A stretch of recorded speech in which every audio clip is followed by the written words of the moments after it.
Good morning.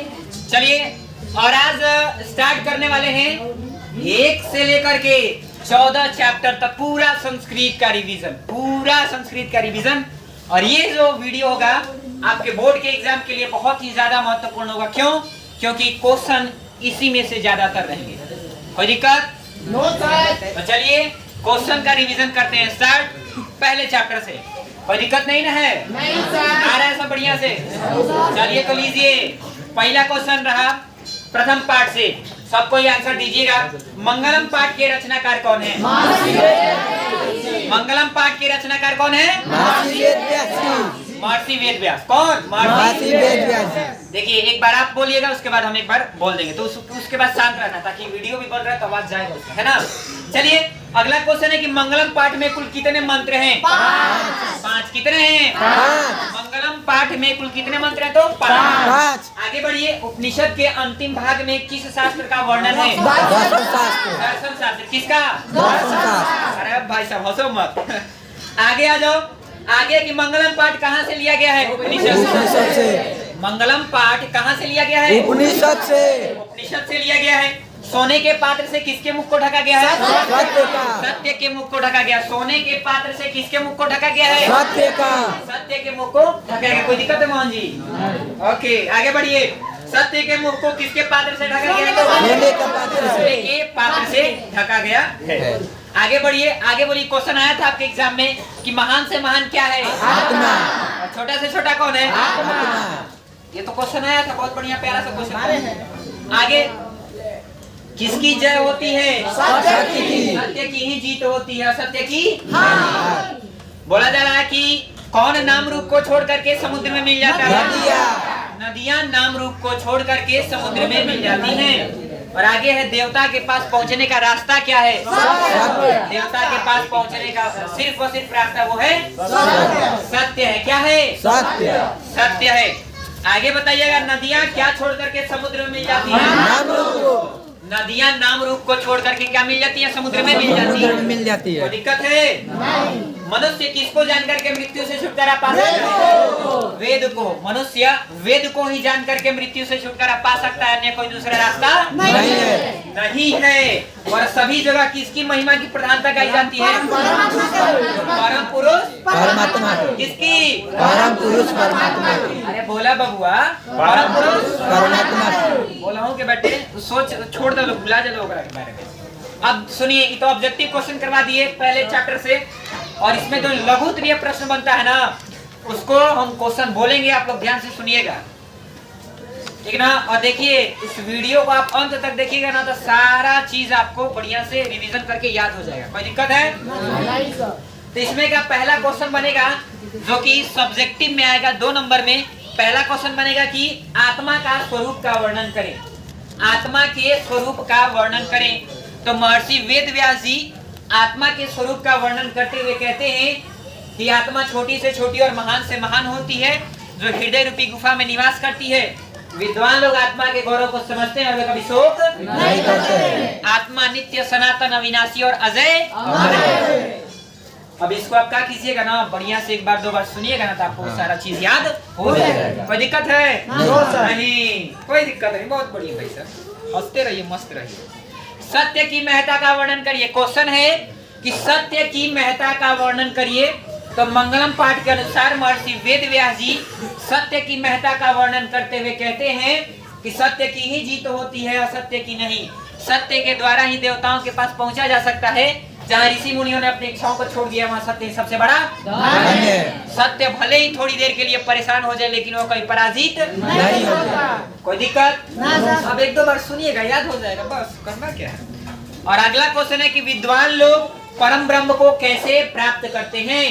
अगला question है कि विद्वान लोग परम ब्रह्म को कैसे प्राप्त करते हैं? तो जैसे बहती हुई नदियां अपने नाम रूप को छोड़कर समुद्र में मिल जाती है, वैसे ही विद्वान लोग अपने नाम रूप को छोड़कर परमात्मा में क्या हो जाते हैं? मिल जाते हैं। बोला जा रहा है कि जैसे बहती हुई नदियां अपने नाम रूप को छोड़कर समुद्र में मिल जाती है, वैसे ही विद्वान लोग अपने नाम रूप को छोड़कर परमात्मा में मिल जाते हैं।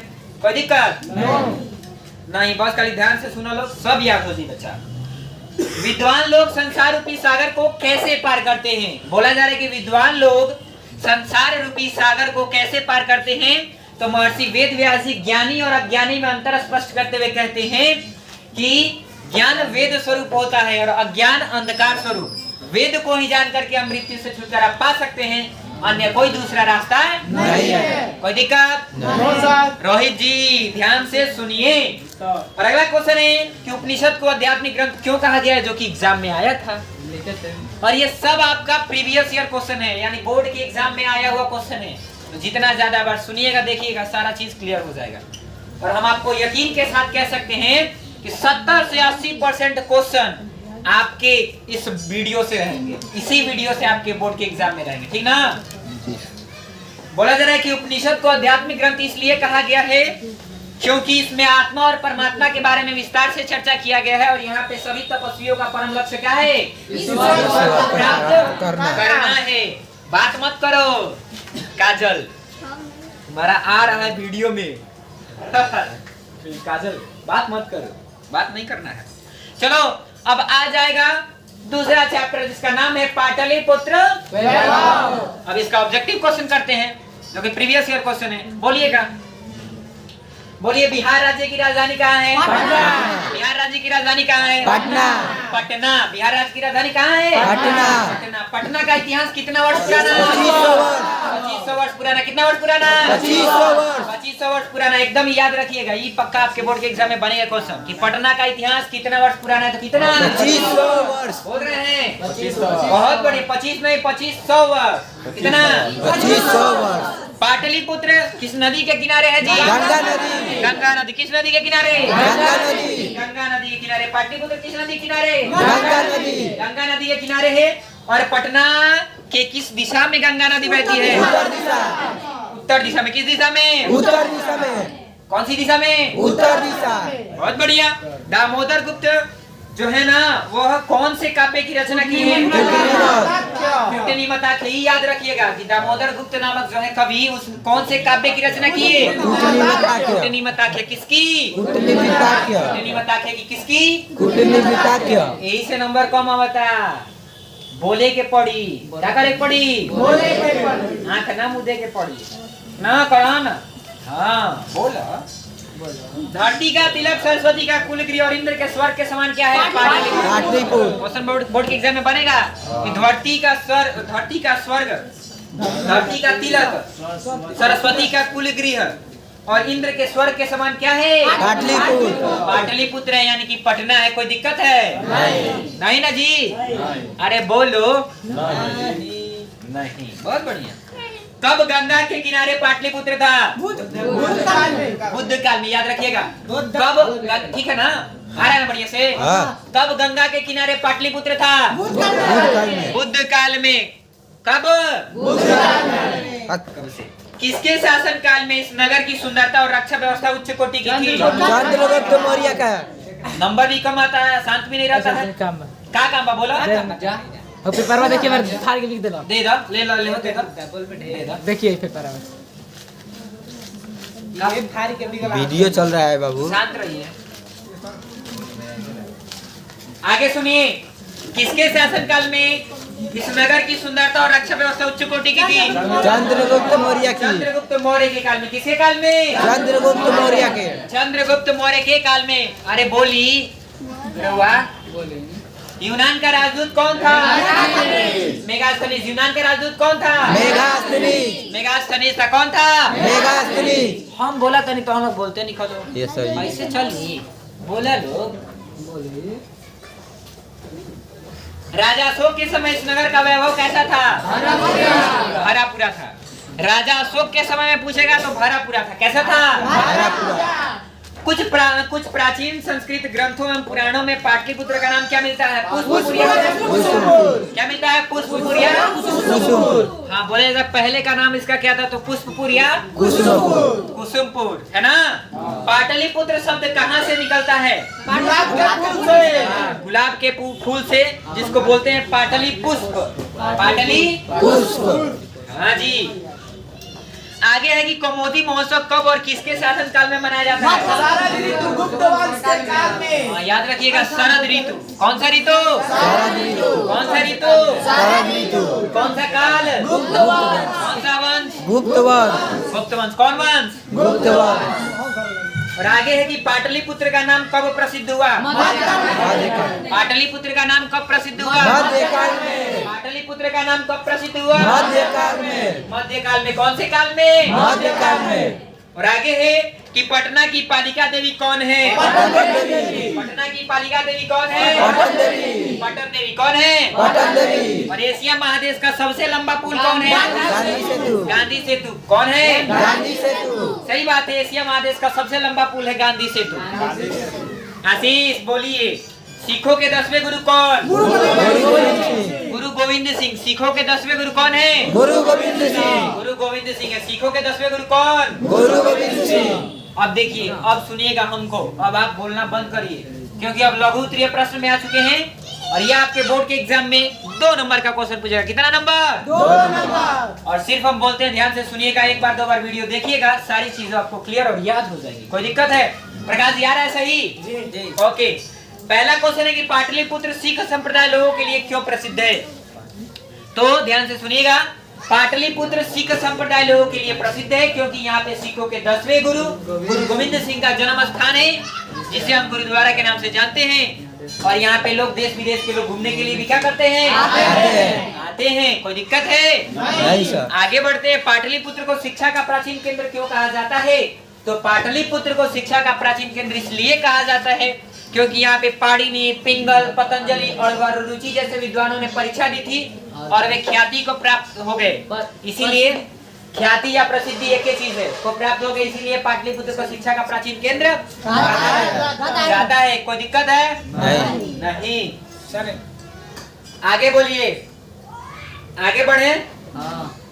लाइट है क्या? देखिए तो, देखिए, अगर होगा तो ऑन कर दीजिए, नहीं है तो कोई दिक्कत नहीं।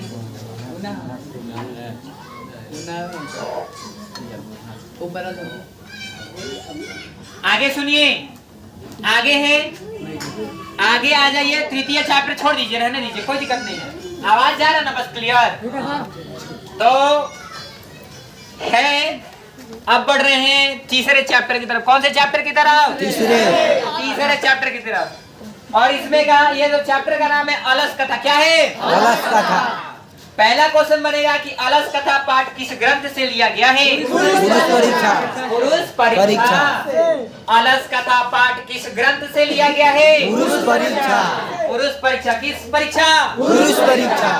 हाँ जी, ऐसे ही बोलिए, बोलिएगा तभी तो कुछ होगा। अलस कथा पाठ में किसके महत्व को बताया गया है? मनुष्य को। मनुष्य के गुणों को। अलसशाला पाठ में मनुष्य के गुणों के बारे में बताया गया है। किसके बारे में? मनुष्य को गुणों के। बोलिया कीजिए, न्यूटन का थर्ड लॉ जानते हैं ना? विपरीत और बराबर प्रतिक्रिया दीजिए। अलस कथा पाठ के रचनाकार कौन है? बोर्ड के एग्जाम में आया था, तुम लोग बकलोल है कहा जी, कर नहीं कि इसका सही जवाब है, गलती कोई कर दिया। अलस कथा पाठ के रचनाकार कौन? विद्यापति। विद्यापति कौन है? विद्यापति। विद्यापति हैं जी। अलस कथा पाठ के रचनाकार विद्यापति जी हैं। बहुत बढ़िया। मिथिलायाम मंत्री कौन? मिथिला के मंत्री कौन? अच्छा, ये है कि विद्यापति कौन थे? तो मैथिल कवि। विद्यापति कौन थे? मैथिल कवि। मैथिल कवि थे। कौन कवि? मैथिल कवि। अरे बोलो रानी, बोलेगी तभी तो नंबर आएगा। हाँ बोलो, दोनों बहन बोलो।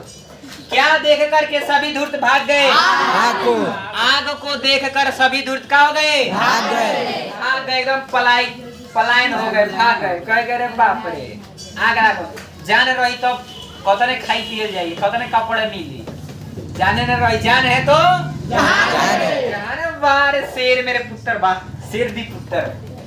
आगे, कितने पुरुष अलसशाला में सोए हुए थे? 4। कितने? 4। कितने? 4। क्वेश्चन है कितने पुरुष अलसशाला में सोए हुए थे? तो 4। आगे, वीरेश्वर कौन थे? तो मिथिला के मंत्री। वीरेश्वर कौन थे? मिथिला के मंत्री। और वीरेश्वर का स्वभाव कैसा था? दानी और उदार। हाँ हो जाए। वीरेश्वर का स्वभाव दानी और उदार। उदार। अपने जाति के सुख को देखकर कौन दौड़ता है? प्राणी। प्राणी। अपने जाति के सुख को देखकर कौन दौड़ता है? प्राणी। प्राणी। और अलगशाला में आगे किसने लगाई? नियोगी पुरुष या अलगशाला के कर्मचारियों द्वारा? अलगशाला के कर्मचारियों द्वारा। कर्मचारियों ने। नीतिकार किसको शत्रु मानते हैं? ये याद रखिएगा, ये बोर्ड के एग्जाम में पूछेगा आपसे कि नीतिकार किसको शत्रु मानते हैं? तो अल्लाह से को। विशाल जी बोलिए, क्या करिए? बोलिए, ठीक ना। मैथिल कोकिल किसे कहा जाता है? विद्यापति को। मैथिल कोकिल किसे कहा जाता है? विद्यापति को। मैथिल कोकिल किसे कहा जाता है? विद्यापति को। हाँ ऐसे बोलो, एकदम बढ़िया से बोल रही है चंदा, एकदम दबा के ऐसे बोलना है। कौन बनावटी आलस दिखा करके भोजन ग्रहण करते हैं? धूर्त लोग या आलसी लोग, है ना। और है अब क्या है? अब ये तो खत्म हो गया। अब लघु उत्तरीय प्रश्न पढ़ते हैं और सिर्फ आप लोग क्या करना होगा? सुनना होगा। और हम बोल रहे हैं क्वेश्चन इसमें बनेगा 2 नंबर के लिए लघु उत्तरीय प्रश्न में कि चारों आलसी पुरुष आग से किस प्रकार बचना चाहते थे। तो चारों आलसी पुरुष यह जान गए थे कि अलगशाला में आग लगी हुई है, फिर भी वे वहां सोए हुए थे और वे चाहते थे कि हमारे ऊपर कोई दयावान व्यक्ति भीगा हुआ कंबल या चटाई डाल दे जिससे आग बुझ जाए और हम लोग क्या हो जाए? बच जाए। कोई दिक्कत है? ठीक है, आवाज आ रहा है? ओके ओके ओके, आवाज जाना चाहिए। जा रहा है ना?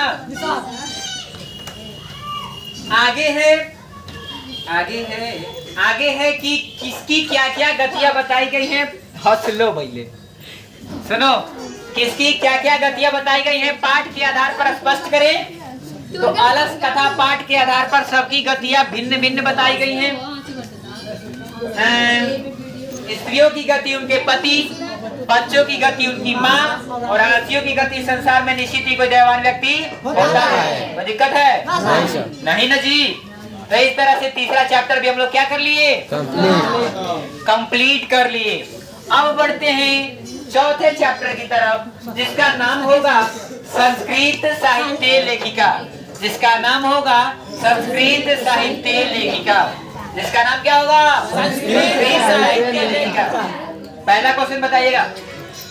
सनी क्वेश्चन पूछे थे राज्य स्कूल से कि सबसे विशाल क्या है?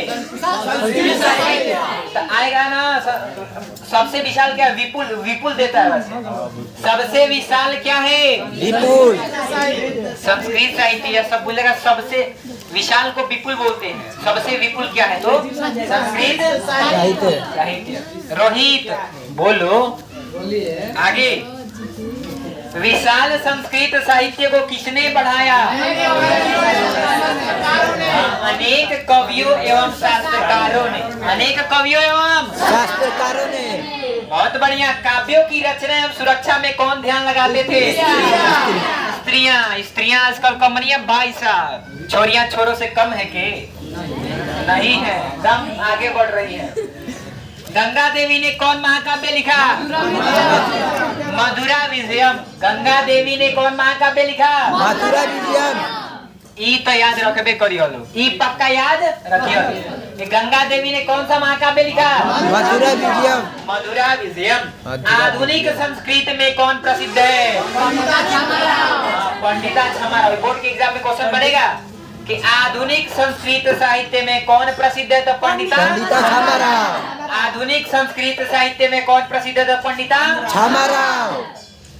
और किस युग में मंत्रों के रचनाकार न केवल ऋषि बल्कि ऋषिका भी होती थी? वैदिक युग में। कौन से युग में? वैदिक युग में। बोलो अंजलि, कौन से युग में? वैदिक युग में।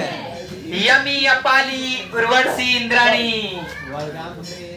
हाँ, ये सब कहाँ पे मिलती है? कन्फ्यूजियाए थे आप। कन्फ्यूजियाए थे आप मोहन जी। याज्ञवल्क्य की पत्नी का नाम क्या था? याज्ञवल्क्य की पत्नी का नाम क्या था? याज्ञवल्क्य की पत्नी का नाम मैत्रेयी। क्या दी? मैत्रेयी। किसके सभा में शास्त्रों में कुशल गार्गी व चक्कनी रहती थी? राजा जनक। किसके सभा में? राजा जनक के। किसके सभा में? राजा जनक के सभा में। राजा जनक की सभा में। कोई दिक्कत है? बोल रहा सर कैमरा में घुस जाएंगे कहा? नहीं घुसेंगे। लौकिक संस्कृत साहित्य में 40 कवित्रियों में प्रथम कौन थी? विजयांका। विजयांका। हम बताए थे प्रियंका से याद करना विजयांका। बहुत बढ़िया क्वेश्चन है। महाभारत में किस कवयित्री का वर्णन मिलता है? महाभारत में किस कवयित्री का वर्णन मिलता है? तो सलभा का। किसका? सदा। किसका? सदा का। सलभा का। और चालुक्य के राजा कौन थे? मस्त रहे। चालुक्य के राजा चंद्रादित्य। चालुक्य के राजा कौन? चंद्रद्वितीय। चालुक्य के राजा कौन? चंद्रद्वितीय। चालुक्य के राजा कौन? चंद्रद्वितीय। चंद्रादित्य। कल आप फर्स्ट जाना चाहिए, बोलते बोलते कहाँ जाना चाहिए? फर्स्ट जाना चाहिए। तबे जाके याद होगा। शंकर चरितम किसने लिखा? पंडिता छमाराव। शंकर चरितम किसने लिखा? पंडिता छमाराव। पंडिता छमाराव। विजयांका का रंग कैसा था? इसको से पूछ रही थी लोग, बकलोल लड़का लोग में भी।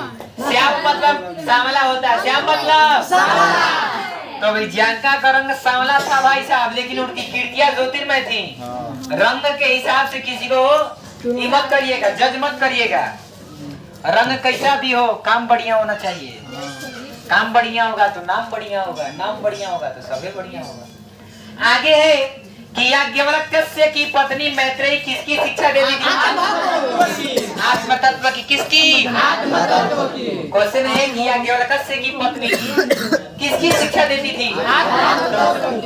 आत्म तत्व। किसकी? बहुत बढ़िया।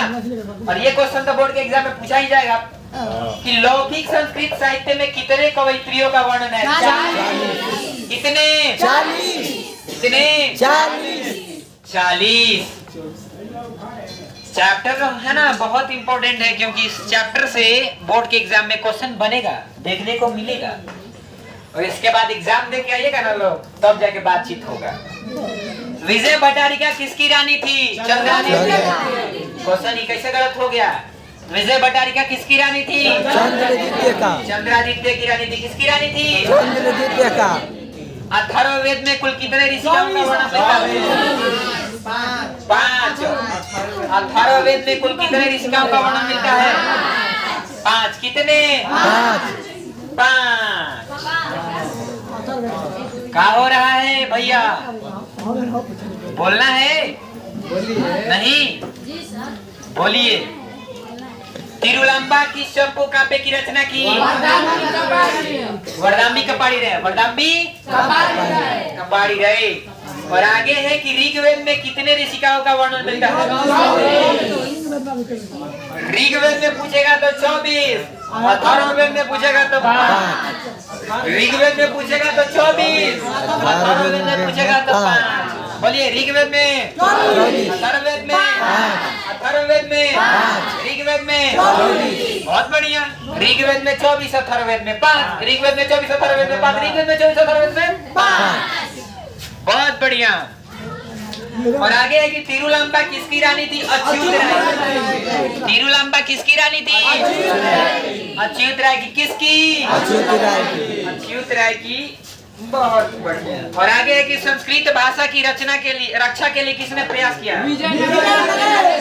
विजयनगर नरेश ने। नरेश बोला जा रहा है कि संस्कृत साहित्य की रचना के लिए किसने प्रयास किया? विजयनगर नरेश ने। विजयनगर नरेश ने। विजयनगर नरेश। इधर से आवाज नहीं आ रहा, इधर से भी नहीं आ रहा। तुम लोग क्या कर रहा है जी? बकलोल बोलता क्या नहीं है? अपना बोलते हैं हम, तुम लोग बोलता ही नहीं है। सर्व शुक्ला सरस्वती किसे कहा गया? तो सुनिएगा।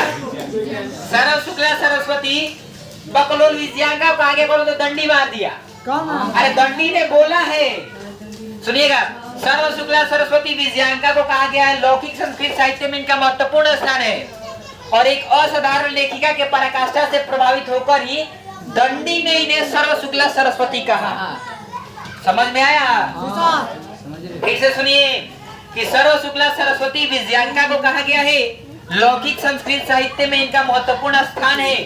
एक असाधारण लेखिका के पराकाष्ठा से प्रभावित होकर ही दंडी ने उन्हें सर्व शुक्ला सरस्वती कहा। इनका रंग सांवला था, परंतु इनकी कीर्तियां ज्योतिर्मय थी। कोई दिक्कत? और अगला क्वेश्चन है जो कि महत्वपूर्ण क्वेश्चन जो कि आया भी था, संस्कृत साहित्य में दक्षिण भारतीय महिलाओं के योगदान का वर्णन करें। क्वेश्चन सुनिएगा ध्यान से। संस्कृत साहित्य में दक्षिण भारतीय महिलाओं के योगदान का वर्णन करें। तो संस्कृत साहित्य में दक्षिण भारतीय महिलाओं का योगदान अत्यंत ही सराहनीय रहा है। क्या रहा है? सराहनीय रहा है। चालुक्य वंश की रानी विजयाका ने लौकिक संस्कृत साहित्य में अपना महत्वपूर्ण योगदान दिया। महिलाओं में मुख्य रूप से शीला भट्टारिका, देव कुमारिका, राम भट्टलांबा इत्यादि क्या है? प्रमुख है ना, जिनकी रचनाएं पद्य में, जिनकी रचनाएं बात मत करो। रानी रुक्मिणी का जोड़िए है, बतियाती है लोग। चलो चौथा चैप्टर क्या हो गया? समाप्त। अब बढ़ते हैं पांचवें चैप्टर की तरफ। अब बढ़ते हैं पांचवें चैप्टर की ओर, जिसका नाम क्या है? भारत महिमा। जिसका नाम क्या है? भारत महिमा। भारत महिमा। और इससे क्या क्या बोर्ड के एग्जाम में क्वेश्चन बनेंगे, ध्यान से सुनिएगा। हम रिवीजन करवाते हैं। जो क्वेश्चन का आंसर आएगा उसको बोलना है, जो नहीं आएगा उसको हम बोल देंगे। कोई दिक्कत? No sir. कोई दिक्कत? No sir. कौन गीत गाते हैं? देवता लोग। कौन गीत गाते हैं? कौन गीत गाते हैं? यहाँ कौन प्रसन्न होते हैं? श्री हरि। यहाँ पे यानी भारत भूमि में कौन प्रसन्न होते हैं? श्री हरि मतलब भगवान, ईश्वर, प्रभु, परमात्मा। और दिक्कत नहीं। यह निर्मल भारत भूमि कैसी है? विशाल है और ममतामयी है। यह निर्मल भारत भूमि कैसी है? विशाल है और ममतामयी भी है ना। हम लोगों को हमेशा क्या पूजना चाहिए? मातृभूमि को पूजना चाहिए। मातृभूमि को पूजना चाहिए। देवता लोग क्या गाते हैं? गीत। देवता लोग क्या गाते हैं? गीत गाते हैं। देवता लोग क्या गाते हैं? गीत गाते हैं भैया। कोई दिक्कत नहीं ना जी? नहीं। क्या फंस गया है सर? फंस गया है। ओके विशाल नहीं, फसल नहीं चाहिए। शांत रहो बाबू। संसार का गौरव कौन है? भारत भूमि। संसार का गौरव कौन? भारत भूमि। भारत भूमि क्या है? भारत भूमि। गोरका हंसता बहुत है भाई। गोरकू हंसो मत। हम लोगों को भारत की, हम लोगों की भारत भूमि कैसी है? विशाल और ममतामयी। विशाल और गोरकू ढेर हंसते हैं क्लास में। मत हंसो क्लास में गोरकू। विभिन्न धर्म एवं जाति के लोग परस्पर कैसे रहते हैं? एकता के भाव को धारण करके। विभिन्न धर्म जाति के लोग एकता को भाव को धारण करते हुए रहते हैं। अच्छा, ये जो भारत है ना हम लोग का देश, ये अनेकता में एकता का प्रतीक है। किसमें किसका? अनेकता में एकता की। अनेकता में एकता मतलब कि हिंदू, मुस्लिम, सिख, ईसाई आपस में सब भाई। तो हाँ भाई बहन सब तो ई है। तो इसीलिए बोला जा रहा है कि यहाँ पे एकता के लोग परस्पर भाव को धारण करते हुए क्या करते हैं? निवास करते हैं। तो आगे बढ़ते हैं। कौन बार बार भारत में जन्म लेते हैं? सोचते हैं देवता लोग भी ना कि भारतीय भूमि में हमारा जन्म हो। ऑस्ट्रेलिया, न्यूजीलैंड, फ्रांस में ना। कोनो दिक्कत? ओके। सभी लोगों की देशभक्ति कैसी होनी चाहिए? आदर्श रूप, आकर्षण योग्य। माने एकदम देशभक्ति बढ़िया होके चाहिए। क्या होके चाहिए? देशभक्ति एकदम बढ़िया होके चाहिए। हाँ जी जादव जी, एकदम होके के चाहिए। आगे सुनी। आगे की पुराणों के रचनाकार कौन है? याद रखिएगा कि पुराणों के रचनाकार कौन? बहुत इंपॉर्टेंट क्वेश्चन है। पुराणों के रचनाकार कौन? पुराणों के रचनाकार कौन? पुराणों के रचनाकार कौन? ठीक है। किसकी महिमा चारों तरफ गाई जाती है? किसकी महिमा चारों तरफ गाई जाती है? और स्वर्ग और मोक्ष को प्रदान करने वाली धरती कौन है? यही है, भारत भूमि है जो स्वर्ग और मोक्ष को प्रदान करती है। यानी भारत भूमि पर जन्म लेने वाले लोग स्वर्ग और मोक्ष को प्राप्त करते हैं। कोई दिक्कत? आप केवल ध्यान से सुनिएगा क्योंकि ऑब्जेक्टिव क्वेश्चन समाप्त हो गया। आप सब्जेक्टिव पे बढ़ते हैं। लघु उत्तरीय प्रश्न में मुस्कुरा ढेर मत, बढ़िया से पढ़। नंबर कम आता तो तेरी ज्यादा मेहनत कर। कोई दिक्कत ना, मुस्कुराता रह। देवता लोग किसका गुणगान करते हैं और क्यों? तो देवता लोग भारत देश का गुणगान करते हैं क्योंकि यह धरती स्वर्ग और मोक्ष को प्रदान करने वाली है। क्योंकि यह धरती जो है स्वर्ग और मोक्ष को प्रदान करने वाली है। और इस धरती पर जन्म लेकर हम श्री हरि की सेवा करने योग्य हो जाते हैं। फिर से सुनिएगा। बोला जा रहा है कि देवता लोग किसका गुणगान करते हैं और क्यों? तो देवता लोग भारत भूमि का गुणगान करते हैं क्योंकि यह धरती जो है स्वर्ग और मोक्ष को प्रदान करने वाली है और भारत भूमि पर जन्म लेने वाले लोग भगवान की यानी श्री हरि की सेवा करने योग्य हो जाते हैं। और दिक्कत नहीं ना जी? नहीं। चलिए आगे सुनिए, भारत भूमि कैसी है और यहाँ किस प्रकार के लोग रहते हैं? तो सुनिएगा जवाब। भारत भूमि विशाल निर्मल ममतामयी है और यहाँ पे विभिन्न धर्म जाति के लोग परस्पर एकता के भाव को धारण करते हुए क्या करते हैं? निवास करते हैं। निवास करते हैं। फिर से सुन लीजिए, क्वेश्चन आएगा कि भारत भूमि कैसी है और यहाँ किस प्रकार के लोग रहते हैं? तो भारत भूमि विशाल निर्मल ममतामयी है और यहाँ पे विभिन्न धर्म जाति के लोग परस्पर एकता के भाव को धारण करते हुए क्या करते हैं? निवास करते हैं। निवास करते हैं। और इस तरह से 5वां चैप्टर भी क्या हो गया? समाप्त हो गया। अब बढ़ते हैं द मोस्ट इम्पोर्टेंट चैप्टर, जिसका नाम है भारतीय संस्कारा। इसका नाम क्या है? भारतीय संस्कारा। भारतीय संस्कारा। अब मार्कर होगा, थोड़ा देखिएगा तो प्रकाश जी क्या दीजिए तो। आपका बगल में है सर? यही है मेरा वाला है, वहाँ पे है। तो संस्कार कितने? 16। और इन 16 संस्कार को मुख्य रूप से कितने भागों में बांटा गया है? 5 भागों में बांटा गया है। संस्कार होते हैं 16 और इन 16 संस्कार को मुख्य रूप से कितने भागों में बांटा गया है? 5 भागों में क्या किया गया है? बांटा गया है। जन्म से पहले कितने संस्कार? जन्म से पहले 3 गो। कौन कौन?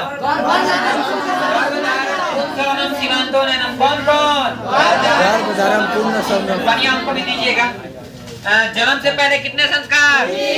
जन्म से पहले कितने संस्कार? कौन कौन? गर्भधारण, पुंसवनम और पानी पी ले।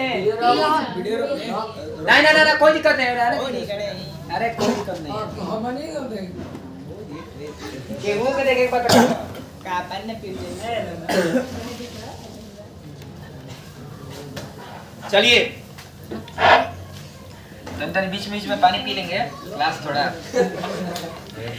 हाँ जी, तो जन्म से पहले कितने संस्कार? कौन कौन? गर्भधारण, पुंसवनम, कौन कौन? गर्भधारण, तो जन्म से पहले कितने संस्कार? 6वां संस्कार कितने? 6 गो। 6वां संस्कार कितने? कौन कौन? जाति कर्म, सुनिएगा, जाति कर्म, नामकरण, निष्क्रमण, अन्नप्राशन, चूर्ण कर्म और कर्णवेद। पूछेगा कि 6वां संस्कार कितने? 6। 6वां संस्कार कितने?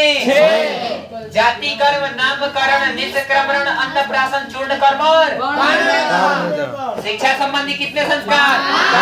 5। शिक्षा संबंधी कितने संस्कार? कौन कौन? अक्षरारंभ, वेदारंभ, समावर्तन, किसान और उपनयन।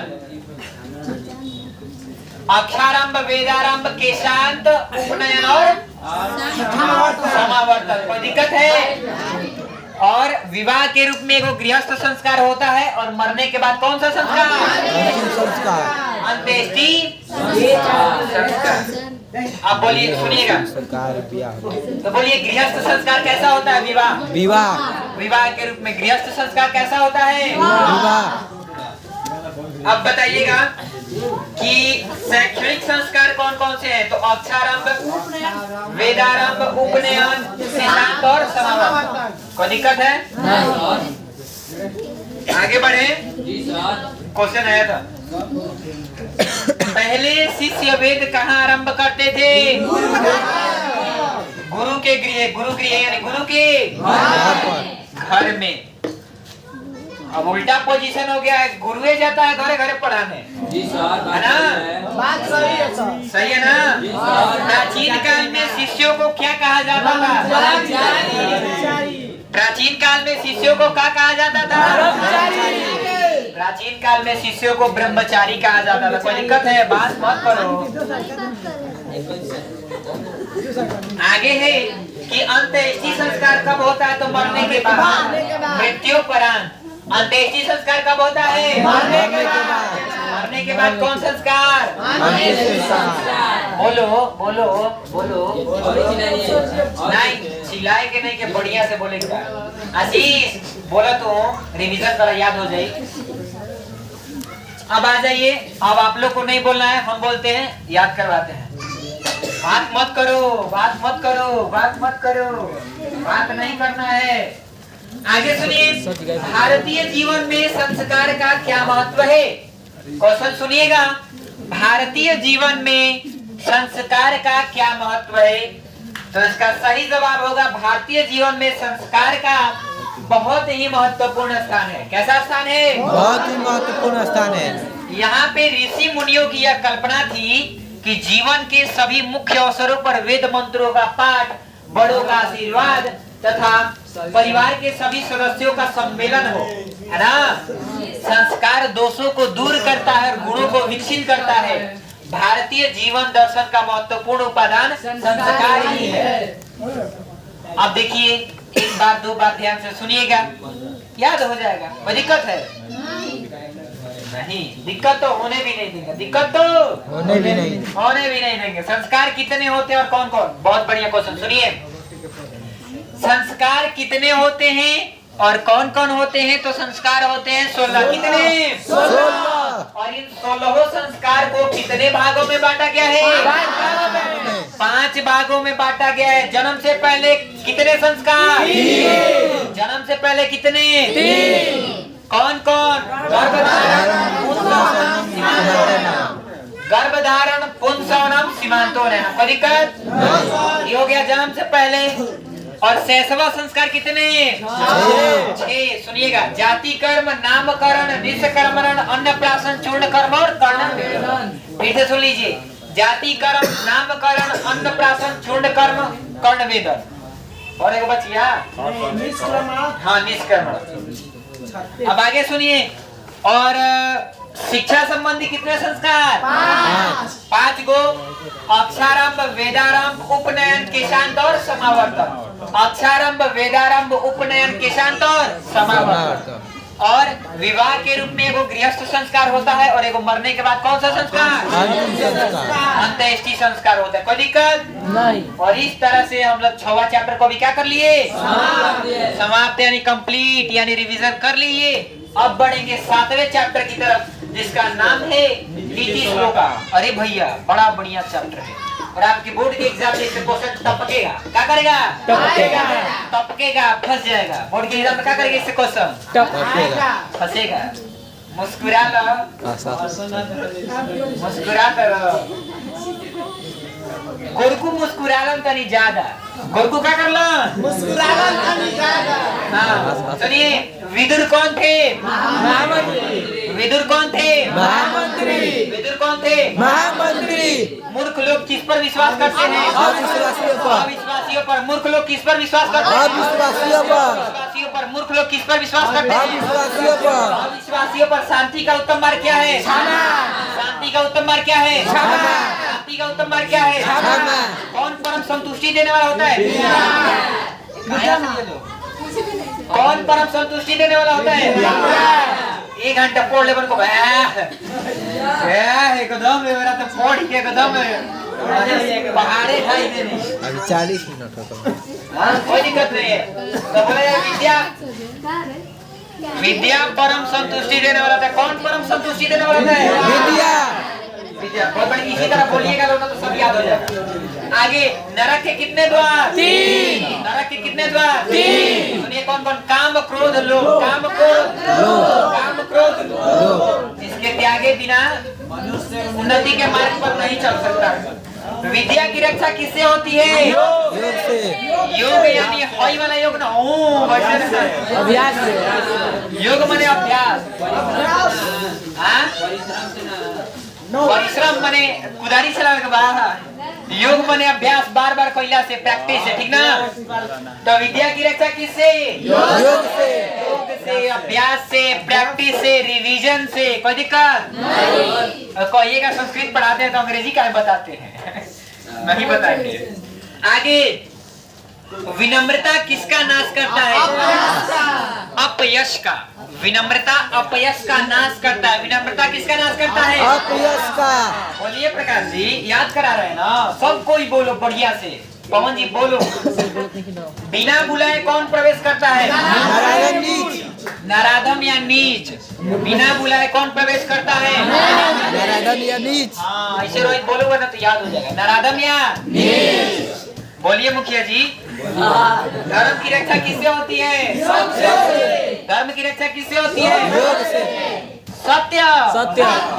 तो विद्या की रक्षा नहीं योग से, धर्म की रक्षा सत्य से। बोला जाता है ना कि धर्मराज युधिष्ठिर, ऐसा मत करो। धर्मराज युधिष्ठिर किसको बोला जाता है? धर्म के रास्ते पर चल रहे थे ना युधिष्ठिर, इसीलिए बोला जाता है धर्मराज युधिष्ठिर उनको, ठीक ना? तो धर्म की रक्षा किससे? सत्य से। सत्य से होती है। किससे होती है? सत्य से। सत्य से होती है। और आगे है कि क्षमा किसका नाश करता है? क्षमा किसका नाश करता है? क्रोध का। किसका? क्रोध का। मुस्कुरा मत गुरु। आगे आगे है कि सुख देने वाला क्या है? अहिंसा। सुख देने वाला क्या है? अहिंसा। देखो, अगर आप लड़ाई झगड़ा नहीं करोगे, शांति से रहोगे तो सुखे में न रहोगे। कपर कोरावल को दिला तो पता चल कि थाना में केस हो गए। 8 तारीख के डेट दियल बा। अरे चल रे कोर्ट में जाए के बा तो हेगरा गवाही करो, हेगरा के धरो, हेगरा के बुलाओ, सब काम नहीं के पड़ेगे। तो वही बोला जा रहा है कि सुख देने वाला क्या है? तो अहिंसा। अहिंसा सुख देने वाला होता है ना? और नरक के जो 3 द्वार हैं वो किसका नाश करता है? आत्मा का। किसका? किसका? आत्मा का। किसके द्वारा 6 चीजों को छोड़ देना चाहिए? तो मनुष्य के द्वारा, घोड़ा के द्वारा ना, बैल के द्वारा ना, है? तो मनुष्य के द्वारा ही छोड़ देना चाहिए 6 चीजों को। किसको किसको? निंद्रा, तंद्रा, भय, क्रोध, आलस्य और दीर्घसूत्रता। निंद्रा, तंद्रा, भय, क्रोध, आलस्य और दीर्घसूत्रता। गिरवो करेंगे हम, कोई दिक्कत नहीं। आगे क्या है कि सबसे श्रेष्ठ क्या है? धर्म। धर्म ही क्या है? श्रेष्ठ है। सबसे श्रेष्ठ क्या है? धर्म। हाँ, धोनी सर आज बोल रहे हैं भाई, मजा आ गया। धोनी सर बोलते हैं तो हमको अच्छा लगता है क्योंकि कम बोलते हैं। बोलना जरूरी है याद करने के लिए। आगे सुनिएगा कि नरक के 3 द्वार कौन कौन है? काम, क्रोध, लोभ। कौन कौन? काम, क्रोध, लोभ। कौन कौन? काम, क्रोध, लोभ। नीति श्लोक का पाठ कहाँ से लिया गया है? महाभारत के उद्योग पर्व से। कहाँ से? महाभारत के उद्योग पर्व से। महाभारत के उद्योग पर्व से। याद रखिएगा, ये आएगा बोर्ड के एग्जाम में क्वेश्चन। आगे है कि महाभारत में कुल कितने पर्व है? 18। आया था ना? महाभारत में कुल कितने पर्व? 18। महाभारत में कुल कितने पर्व? 18। इसी तरह बोलिएगा आशीष। विदुर नीति ग्रंथ किसने लिखा? महात्मा विदुर।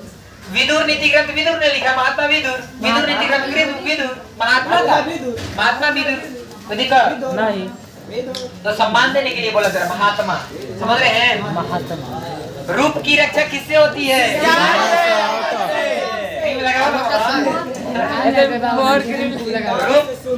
रूप की रक्षा किससे होती है?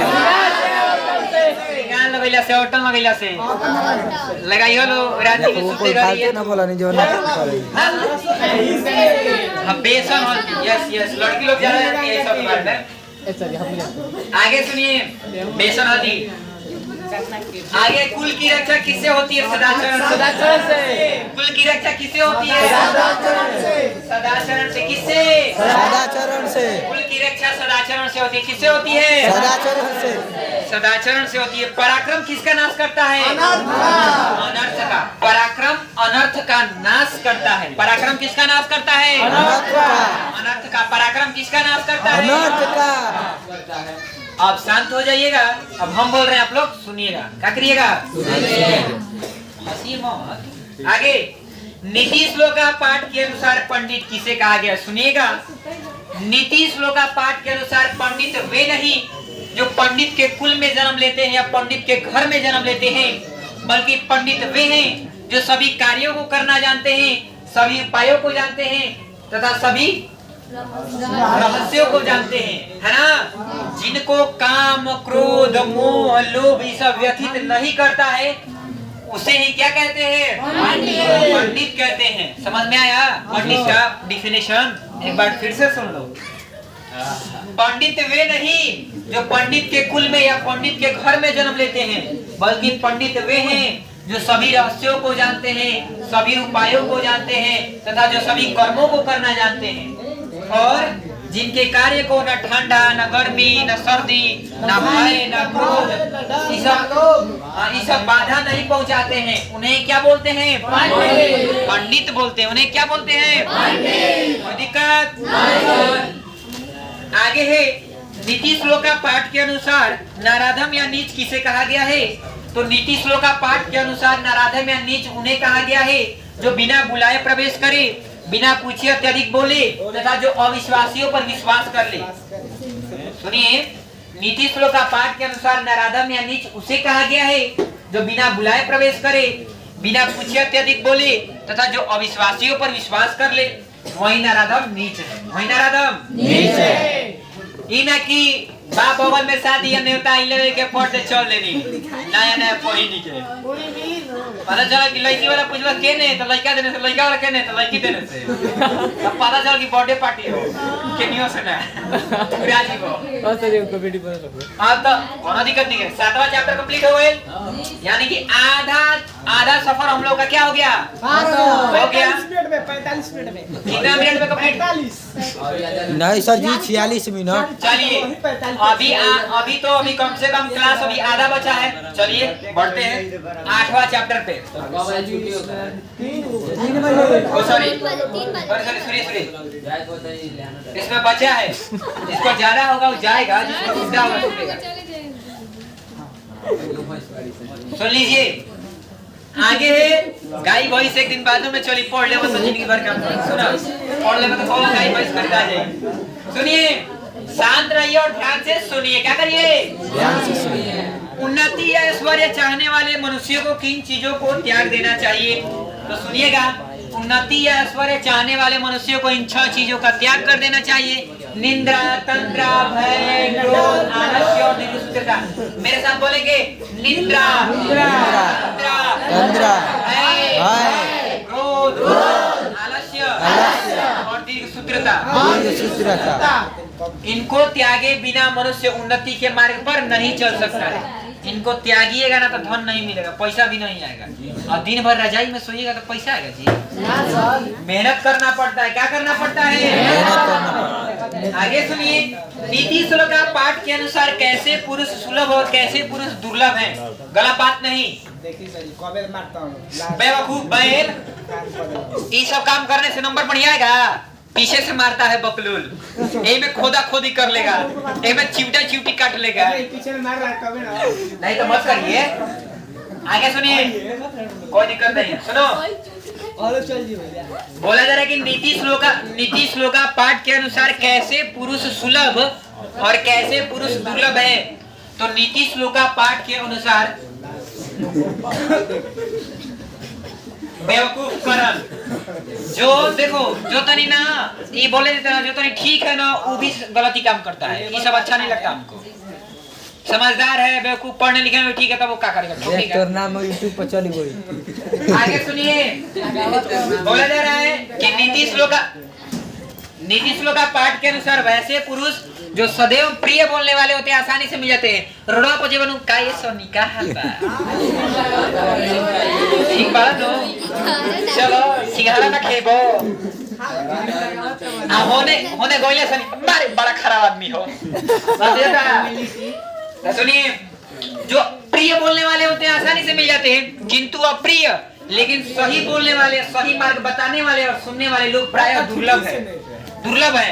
तेरा मुंह पे बोल दे नो ठीक है बा पैसा ढेर आदमी बाड़े, लेकिन गलती काम करते रहो तो तार मुंह पर कमे बोले वाला ना आकाश जी आप गलत काम कर रहे हैं। समझ रहे बात? चलिए आगे सुनिए, अगला क्वेश्चन है नीति श्लोका पाठ के अनुसार स्त्रियों के बारे में वर्णन कीजिए। तो नीति श्लोका पाठ के अनुसार स्त्रियां घर की लक्ष्मी होती हैं, स्त्रियां घर की लक्ष्मी होती हैं, स्त्रियां घर की लक्ष्मी होती है, घर को प्रकाशित करती हैं, पुण्य फल देने वाली होती है तथा महाभाग्यशाली होती हैं। इसलिए इनकी रक्षा विशेष रूप से होनी चाहिए। बोला जा रहा है कि स्त्रियां जो होती हैं, स्त्रियां घर की लक्ष्मी होती हैं, भाग्यशाली होती हैं, पुण्य फल देने वाली होती हैं, इसलिए इनकी रक्षा विशेष रूप से करनी चाहिए, होनी चाहिए। स्त्रियों का रक्षा विशेष रूप से होनी चाहिए। हालांकि पहले स्त्रियों का जनसंख्या कम था लड़कों के मुकाबले, लेकिन अब ठीक हो गया है ना? बराबर से अधिक हो गया, अधिक कब बना सकते हो गया है। आगे सुनो, अब इस तो 7वां चैप्टर कंप्लीट हो गया नीति श्लोक का। अपने अकेले खाते हैं लोग। आगे है कर्मवीर। देखिए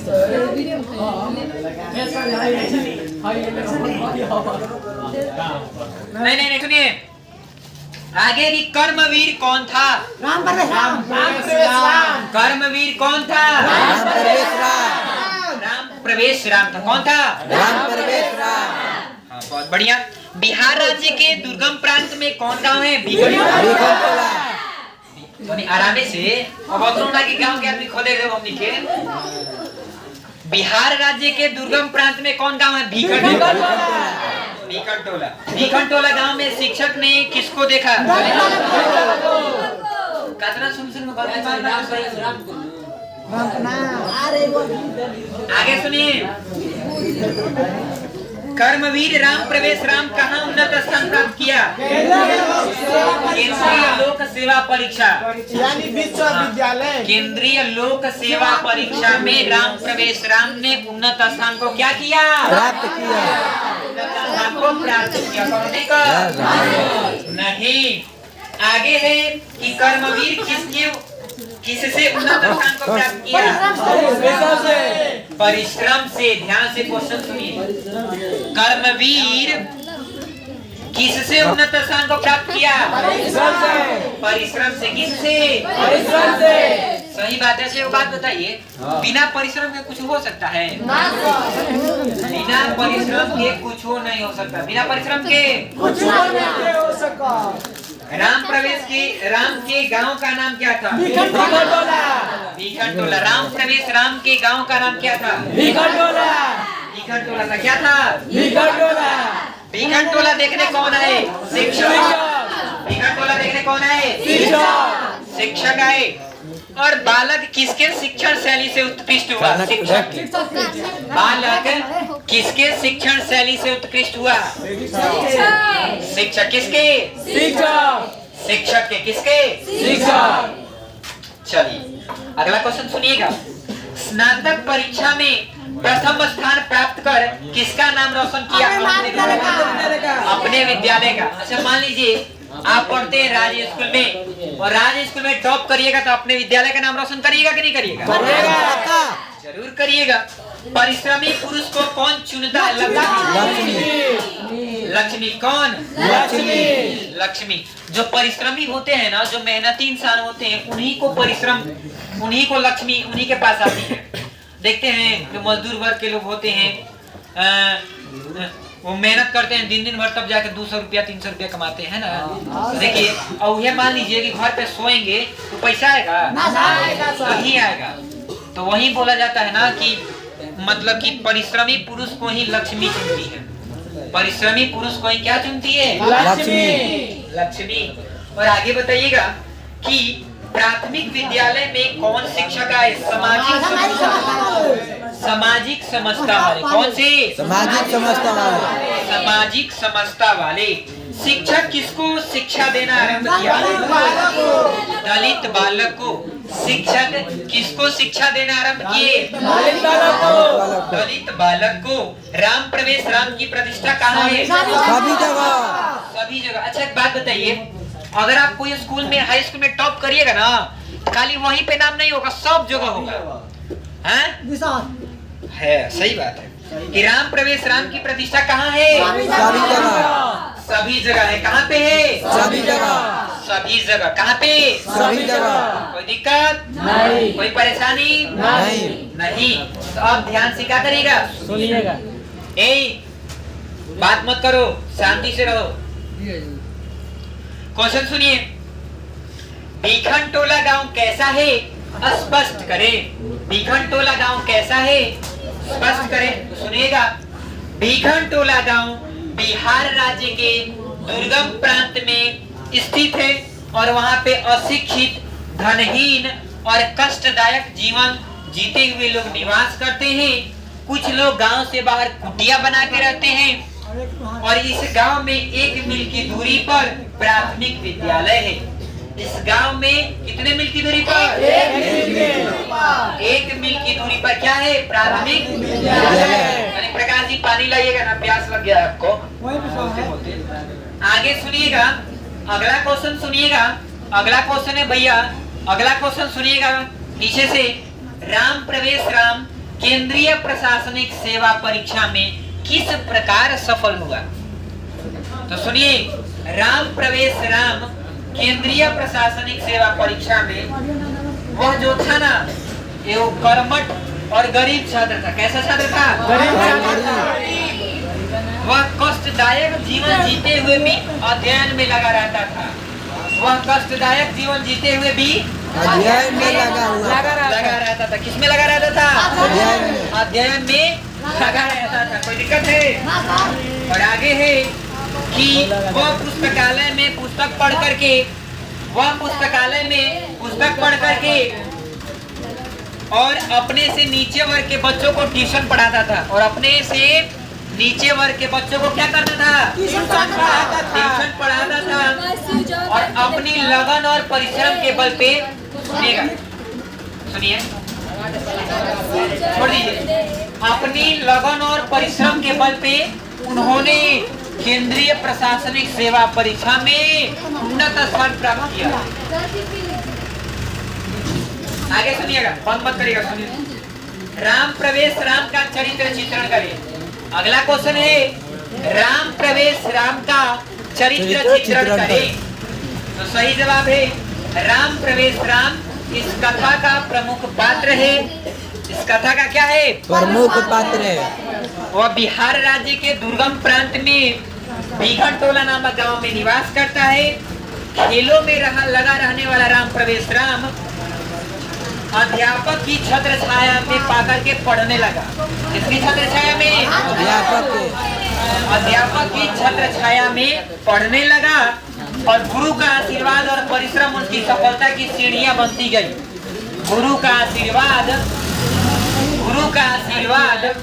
और परिश्रम उसकी सफलता की क्या बनती गई? सीढ़ियां बनती गई। और केंद्रीय लोक सेवा परीक्षा में उसने समाज के सामने आदर्श प्रस्तुत किया। क्या प्रस्तुत किया? हाँ, आप भी मेहनत करिए, आप भी बढ़िया नंबर लाइए, हम आपका इंटरव्यू लेंगे। कोई दिक्कत? आगे। और इस तरह से हम लोगों ने 8वां चैप्टर को भी क्या कर लिया? समाप्त कर लिया। अब बचा, अब आइए 9वां चैप्टर। कौन सा चैप्टर? 9वां चैप्टर। और ध्यान से सुनिएगा लोग, क्या करिएगा? ध्यान से सुनना है। हाँ। मध्यकाल में कौन भारतीय समाज को दूषित कर रहा था? अनेक बुराइयां या अनेक दलिता। मध्यकाल में क्या कर रहा था? दूषित कर रहा था। मिलेंगे अभी नहीं रुको। आगे है कि कौन हिंदू समाज को छोड़ करके दूसरा धर्म स्वीकार कर लिया? अनेक दलित जो है वो क्या कर लिए? हिंदू समाज को छोड़कर मुस्लिम हिंदू समाज को छोड़ करके दूसरा धर्म क्या कर लिए? अपना लिए। खैर को जाने दीजिए, आवाज जा रहा होगा। आगे है स्वामी दयानंद का जन्म कहाँ पे हुआ था? गुजरात प्रदेश के टंकार नामक गांव में।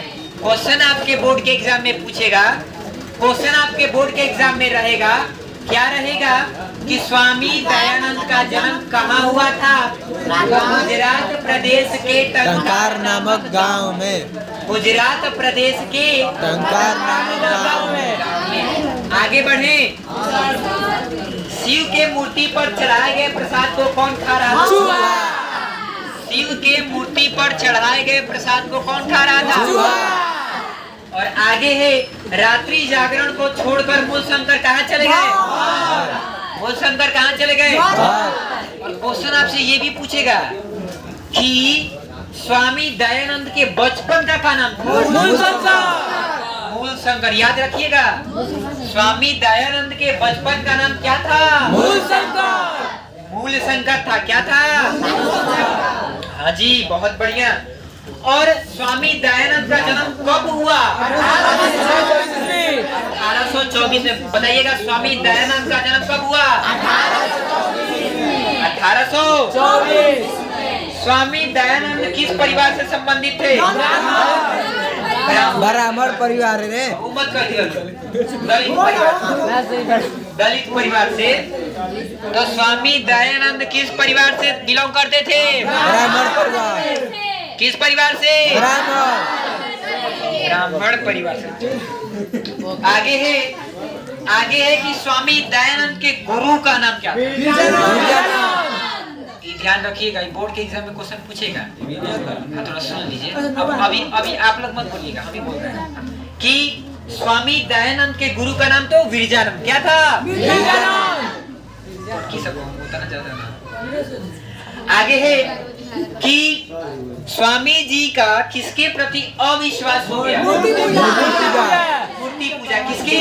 मूर्ति पूजा। बोरिंग नहीं हो रहे हैं?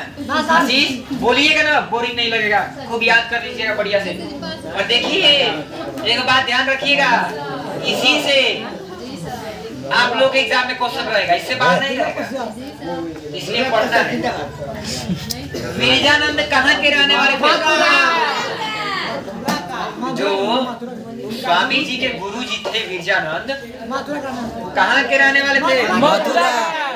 मथुरा के रहने वाले थे। कहाँ के रहने वाले थे? मथुरा का।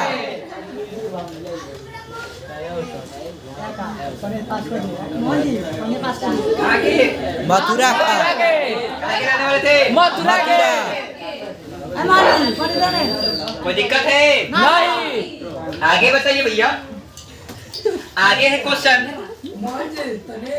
कि 2 वर्ष के अंदर स्वामी जी का किनका देहांत हो गया? बहन का।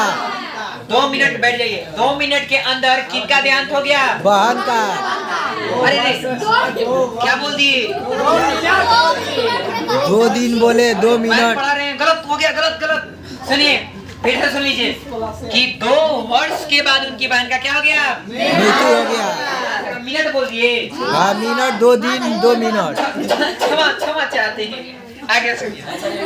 आगे है कि मूल शंकर के मन में क्या उत्पन्न? वैराग्य। जो मूल शंकर थे ना, हाँ। उनके मन में वैराग्य हो गया। वो जानते हैं क्या सोचने लगे?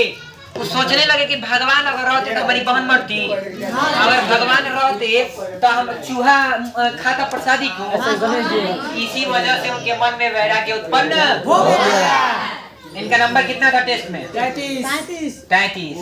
कहाँ पढ़ा था? कहाँ करना नंबर है? 21। देखो बताओ नंबर कितना रहता? चुप रहो। कहाँ जाता रहो? कहाँ है? 24। तोहर 33 होता। 20 स्कूल में पढ़ल रहल ना? सीबीएसई बोर्ड से बढ़िया से पढ़ो। चलो आगे सुनो, जानेगा विशाल जी? अरे पढ़ लो, बकलोल नंबर आ जाएगा बढ़िया। ना सर जी 3 बजे छुट्टी होई तो 3 बजे ना छुट्टी होई, टाइम बटे। अभी जब तक खत्म नहीं तब तक छुट्टी ना होई। अच्छा मुखिया जी, अरे यादव जी एक दिन बादो कहीं चली कॉल के आदमी कॉल दिया। अच्छा 4 बजे के बाद सुनो, आगे सुनो कि स्वामी दयानंद ने कौन सा ग्रंथ लिखा? सत्यार्थ प्रकाश। कौन सा? सत्यार्थ प्रकाश। लिखिएगा सत्यार्थ प्रकाश। और आगे कि आर्य समाज की स्थापना कब और कहाँ पे हुई? बहुत बढ़िया। कब हुआ आशीष? मुंबई में 1875 में हुआ था। कहाँ पे? मुंबई मुंबई में। कहाँ पे? मुंबई बाप रे बाप। चलो ये अब अच्छा लगता है थोड़ा हिसाब से। स्वामी जी की मृत्यु कब हुई? 1883 में। कब? 1883 हाँ जी। स्वामी जी का परिवार किस देवता का उपासक था? भगवान शिव का भगवान शिव जी के। ठीक है, भगवान शिव का आराम से। हो गया ना? बोला पूरी खाइला खेत पटा लगू रहा। रे समझ में ना सुनिए। आया। आगे स्वामी दयानंद कौन थे और उन्होंने किस प्रकार के सामाजिक कार्य किए? सम्राका सुनिए, चुपचाप रहा। सुनिए, आप ध्यान से सुनिएगा, हम बोल रहे हैं। स्वामी दयानंद कौन थे और उन्होंने किस प्रकार के सामाजिक कार्य किए? तो स्वामी दयानंद बहुत बड़े समाज उद्धारक थे। स्वामी दयानंद बहुत बड़े समाज उद्धारक थे और इनका पूरा नाम स्वामी दयानंद सरस्वती है और यह आर्य समाज के संस्थापक भी थे, है ना? और आर्य समाज के संस्थापक भी थे और उन्होंने समाज उद्धार के लिए नारी शिक्षा पर बल दिया, विधवा विवाह के लिए समाज को प्रेरित किया, बाल विवाह को समाप्त करवाने, छुआछूत को उखाड़ फेंकने का उन्होंने जबरदस्त प्रयास किया। समझे? स्वामी दयानंद बहुत बढ़िया इंसान थे, बहुत बड़े समाज उद्धारक थे। कोई दिक्कत है? एक बार और बोले। एक बार बोल दीजिए सर। सुन लीजिए कि स्वामी दयानंद बहुत बड़े समाज उद्धारक थे और इनका पूरा नाम स्वामी दयानंद सरस्वती है और यह आर्य समाज के संस्थापक भी थे और उन्होंने समाज उद्धार के लिए नारी शिक्षा पर बल दिया, विधवा विवाह के लिए समाज को प्रेरित किया और बाल विवाह को समाप्त करवाने और छुआछूत को उखाड़ फेंकने का उन्होंने क्या किया? जबरदस्त प्रयास किया। कोई दिक्कत है? नहीं। एक बार दो बार वीडियो को ध्यान से सुनिएगा, देखिएगा, समझ में आ जाएगा। कोई दिक्कत नहीं ना जी? नहीं। एकदम दिक्कत नहीं होगा। आर्य समाज की स्थापना किसने और कब की? आर्य समाज की स्थापना, क्वेश्चन बनेगा कि आर्य समाज की स्थापना किसने और कब की? तो आर्य समाज की स्थापना स्वामी दयानंद सरस्वती ने 1875 ईस्वी में मुंबई नगर में की और आर्य समाज वैदिक धर्म और सत्य के प्रचार पर क्या देता है? बल देता है। आर्य समाज जो है वैदिक धर्म और सत्य के प्रचार पर क्या देता है? बल देता है। और आर्य समाज की स्थापना स्वामी दयानंद सरस्वती ने 1875 ईस्वी में मुंबई में की। कोई दिक्कत नहीं। और अगला क्वेश्चन है कि स्वामी दयानंद मूर्ति पूजा के विरोधी कैसे बने? बहुत बढ़िया सा क्वेश्चन है, बोर्ड के एग्जाम में पूछेगा। कैसा है धोनी साहब? ठीक है ना? तो है ना आकाशी? सनी ठीक है, बढ़िया है। तो स्वामी दयानंद के परिवार वाले भगवान शिव के उपासक थे और महाशिवरात्रि के दिन इनके घर जो है शिव पार्वती की पूजा विशेष रूप से मनाई जाती थी और उसी दिन जो मूस था भगवान शिव के ऊपर चढ़ाए गए प्रसाद को क्या कर रहा था? खा रहा था। इसी को देख करके जो उनके मन में जो है ना भगवान के प्रति अविश्वास उत्पन्न हो गया और इस तरह से वो मूर्ति पूजा के क्या बन गए? विरोधी बन गए। इस तरह से वो मूर्ति पूजा के क्या बन गए? विरोधी। और एक लास्ट क्वेश्चन है जो कि क्वेश्चन है कि कौन सी घटना ने स्वामी जी के जीवन दिशा को निर्धारित कर दिया? क्वेश्चन है कि कौन सी घटना ने स्वामी जी के जीवन दिशा को क्या कर दिया? निर्धारित कर दिया। तो सुनिएगा कि स्वामी जी का जन्म ब्राह्मण परिवार में हुआ था। कौन से परिवार में? ब्राह्मण परिवार में। ब्राह्मण परिवार में इनके पिता संस्कृत के प्रकांड विद्वान थे और इनके पिता जो थे संस्कृत के प्रकांड क्या थे? विद्वान थे। एक दिन शिवरात्रि के अवसर पर जब उन्होंने रात्रि जागरण के समय चूहे को शिव के मूर्ति पूजा पर चहलकदमी करते हुए देखा तब उनके मन में तरह तरह के प्रश्न क्या हो गए? उठने लगे और कुछ दिनों के बाद उनकी प्रिय बहन का क्या हो गया? देहांत हो गया। और इसी घटना ने स्वामी जी के जीवन दिशा को क्या कर दिया? बदल दिया। और इसी घटना ने स्वामी जी के जीवन दिशा को क्या कर दिया? बदल दिया। कोई दिक्कत है? नहीं। आवाज जा रहा है? हाँ। अब बढ़ते हैं 10वें चैप्टर की तरफ। अब बढ़ते हैं 10वें चैप्टर की तरफ। जिसका नाम क्या है? जिसका नाम क्या है? मंदाकिनी वर्णनम। जिसका नाम क्या है? मंदाकिनी वर्णनम। बोलो सवाल बोलो तेरी सर जी अब माइक लगा के बोलो तो मैं क्या था बाबा? ना ऐसा कौन बात नहीं, बोलो लोग आराम से बोलो लोग, नहीं बोल बोलो तो यार तहरा हमारा देखे तो खड़े सुनिए। मंदाकिनी वर्णनम पाठ में किस नदी का वर्णन है? मंदाकिनी नदी।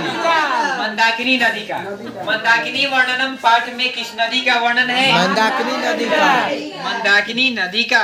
मंदाकिनी किसके तालाब के तरफ सभी जगह कुबेर की। कुबेर के तालाब की तरफ। मंदाकिनी किसके तालाब की तरफ सभी जगह कुबेर की। कुबेर के तालाब की तरफ। मंदाकिनी नदी में कौन स्नान कर रहा है? ऋषि मुनि लोग। ऋषि मुनि लोग। मंदाकिनी नदी में कौन स्नान कर रहा है? ऋषि मुनि लोग। ऋषि मुनि लोग। राम मंदाकिनी नदी किसको दिखाते हैं? सीता माता को। राम मंदाकिनी नदी किसको दिखाते हैं? सीता माता को। मंदाकिनी वर्णनम कहाँ से लिया गया है? वाल्मीकि रामायण के उद्योग कांड से। वाल्मीकि रामायण के अयोध्या कांड से। कहाँ से? अयोध्या कांड से। वाल्मीकि रामायण के अयोध्या कांड से। मुनि लोग किसकी आराधना करते हैं? सूर्य की। मुनि लोग किसकी आराधना करते हैं? सूर्य की। मुनि लोग किसकी आराधना करते हैं? सूर्य की। कौन तीर्थ हृदय को हरने वाला है? पवित्र। कौन तीर्थ हृदय को हरने वाला है? पवित्र। कौन? पवित्र। एक बार बोलते हैं तब देखे बोलती है। लड़का लोग में ठीक बोलता है, लड़की लोग में दुगो बोलती है। आई दोनों बहनियां पता लगा आकाश जेकर क्लास जाए को कि जेकर जाए को काम होई तो जा सकता, लेकिन हम जब तक पूरा कंप्लीट ना करब तब तक छोड़ब ना, ठीक ना? कौन लोग आदि कौन लोग भलाई खाती पढ़ाओ जानी ना ताई काहे खाती दे हाथ देखबै चली चली ठीक बा। खिसिया तो रखा हो जाए जी बाइक से ना खिसियाई है। चलो। मंदाकिनी नदी किस पर्वत से निकलती है? चित्रकूट। चित्रकूट। मंदाकिनी नदी किस पर्वत से निकलती है? चित्रकूट। पहले ठीक से बोल जाओ, अब बोलो याद हो जाएगा। जगह नहीं है। मंदाकिनी नदी किस पर्वत से निकलती है? चित्रकूट। चित्रकूट पर्वत से। किस पर्वत से? चित्रकूट। नाचते हुए कौन प्रतीत होता है? नाचते हुए कौन प्रतीत होता है? अरे तब और आगे है देखिएगा, यही में कौन कह देगा कि काहे अपना चिल्लाते हैं, इजा कला से नहीं चलेगा। नहीं, हिसाब से ही बोलना है। आस पास घर है तो घर के आदमी क्या कहेगा कि कौन मास्टर बकलोल है अपना चिल्लाता है? विवेक का बोल रहे विवेक मास्टर बकलोल है। चलो आगे है कि जल को पीकर कौन गंदा कर रहा है? पशुओं का झुंड। कौन? पशुओं का झुंड। उतना मत दोनों चलो। पाँवों को कौन ऊपर किए हुए स्नान कर रहा है? मुनि लोग। ऐसे ऋषि मुनि लोग नहीं देखे ऐसे। हाँ सर। और विशालाक्षी किसके लिए संबोधित किया गया है? सीता और लक्ष्मण। सीता माता के लिए। किसके लिए? सीता माता के लिए। आज रंग बिरंगी तटों वाली हंस और सारस्वत द्वारा सेवित कौन? कौन है? मंदाकिनी नदी। आज रसगुल्ला सिंगाड़ा अवसर पहले का प्रकाश जी। अरे प्रकाश जी आप लोग खिलाए धन्यवाद नहीं किए।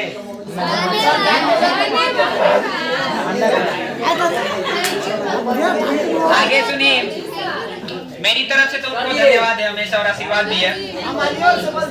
हाँ, और सभी विद्यार्थियों के लिए भी प्रकाश जी को बहुत बहुत धन्यवाद। ऐसा काम मत करो,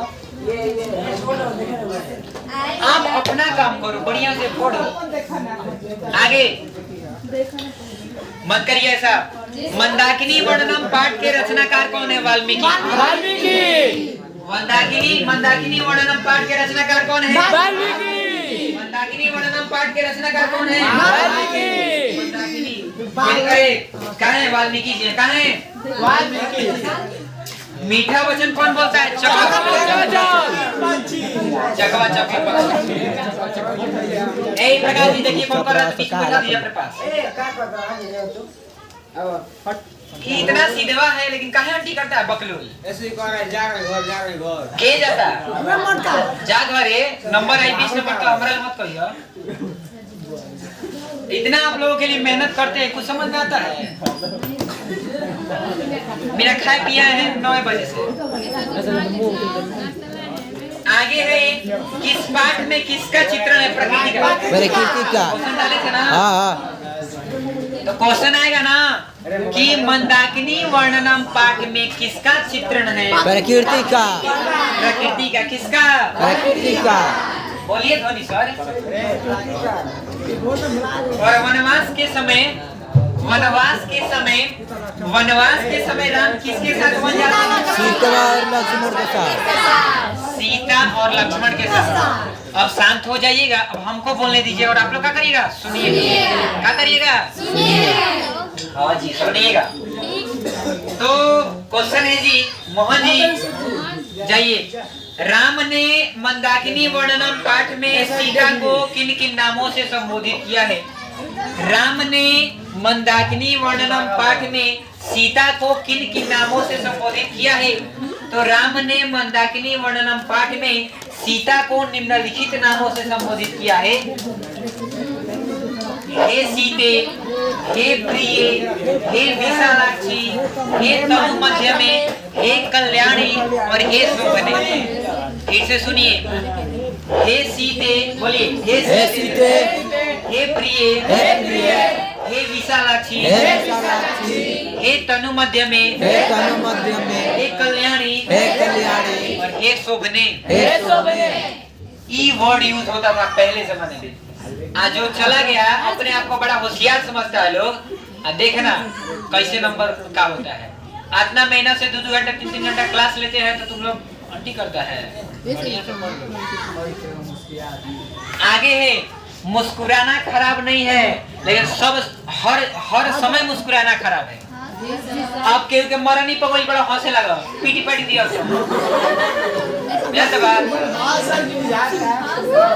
आगे कि मनुष्य को सुनिएगा क्वेश्चन, मनुष्य को प्रकृति से क्यों लगाव रखना चाहिए? तो मनुष्य को प्रकृति से इसलिए लगाव रखना चाहिए क्योंकि यहाँ पे क्योंकि प्रकृति को देखिए, प्रकृति ही मनुष्य को क्या करती है? पालती है। प्रकृति ही मनुष्य को क्या करती है? पालती है। इसलिए प्रकृति को शुद्ध होना चाहिए। इसलिए प्रकृति को क्या होना चाहिए? शुद्ध होना चाहिए। और यहाँ पे महर्षि वाल्मीकि ने प्रकृति के यथार्थ रूप का वर्णन करते हुए मनुष्य को प्रकृति से लगाव रखने का क्या देते हैं? संदेश देते हैं। क्या देते हैं? संदेश। जिससे हमारा जीवन सुखमय और आनंदमय हो। जिससे हमारा जीवन क्या हो? जिससे हमारा जीवन सुखमय और आनंदमय हो। कोई दिक्कत है? नहीं। तो इस तरह से हम लोग 10 चैप्टर क्या कर लिए? अब बच गया है 4 गो भैया। 11, 12, 13, 14। कौन? 11 बस याद हो जाएगा। सुनो बोलना। चलो बैठो धीरे-धीरे। Hello check. आवाज आ रहा सर? Yes sir. आगे है ये है व्याघ्रपति कथा। नहीं रख दो। व्याघ्रपति कथा जो है ना रख दो इसको। कौन देखिए अब 11 चैप्टर स्टार्ट हो रहा है जिसका नाम है व्याघ्रपति कथा। ध्यान से सुनिएगा, क्वेश्चन इसी में से रहेंगे। जितना आप पढ़ा रहे हैं ना बस इस वीडियो को आप ध्यान से देख लीजिएगा, सारा क्वेश्चन इसी में से रहेगा। तो कौन स्नान करके हाथ में कुछ लेकर सरोवर के किनारे बोल रहा था? बूढ़ा जो बाघ था ना वो स्नान करके हाथ में कुछ लेकर के सरोवर के किनारे क्या कर रहा था? का हो पढ़ब आव भाग्य से ही ऐसा संभव है या किसने कहा? भाग्य से ही ऐसा संभव है। छोड़ दीजिए तो या किसने कहा? आ जाओ बैठ जाओ पढ़ो आराम से। आगे की बूढ़ा बाघ क्या देखना चाहता था? क्या देना चाहता? सोने का कंगन। बूढ़ा बाघ क्या देना चाहता था? सोने का कंगन। बूढ़ा बाघ जो था ना जी अंजलि, वो सोने का कंगन देना चाहता था। ले लेती?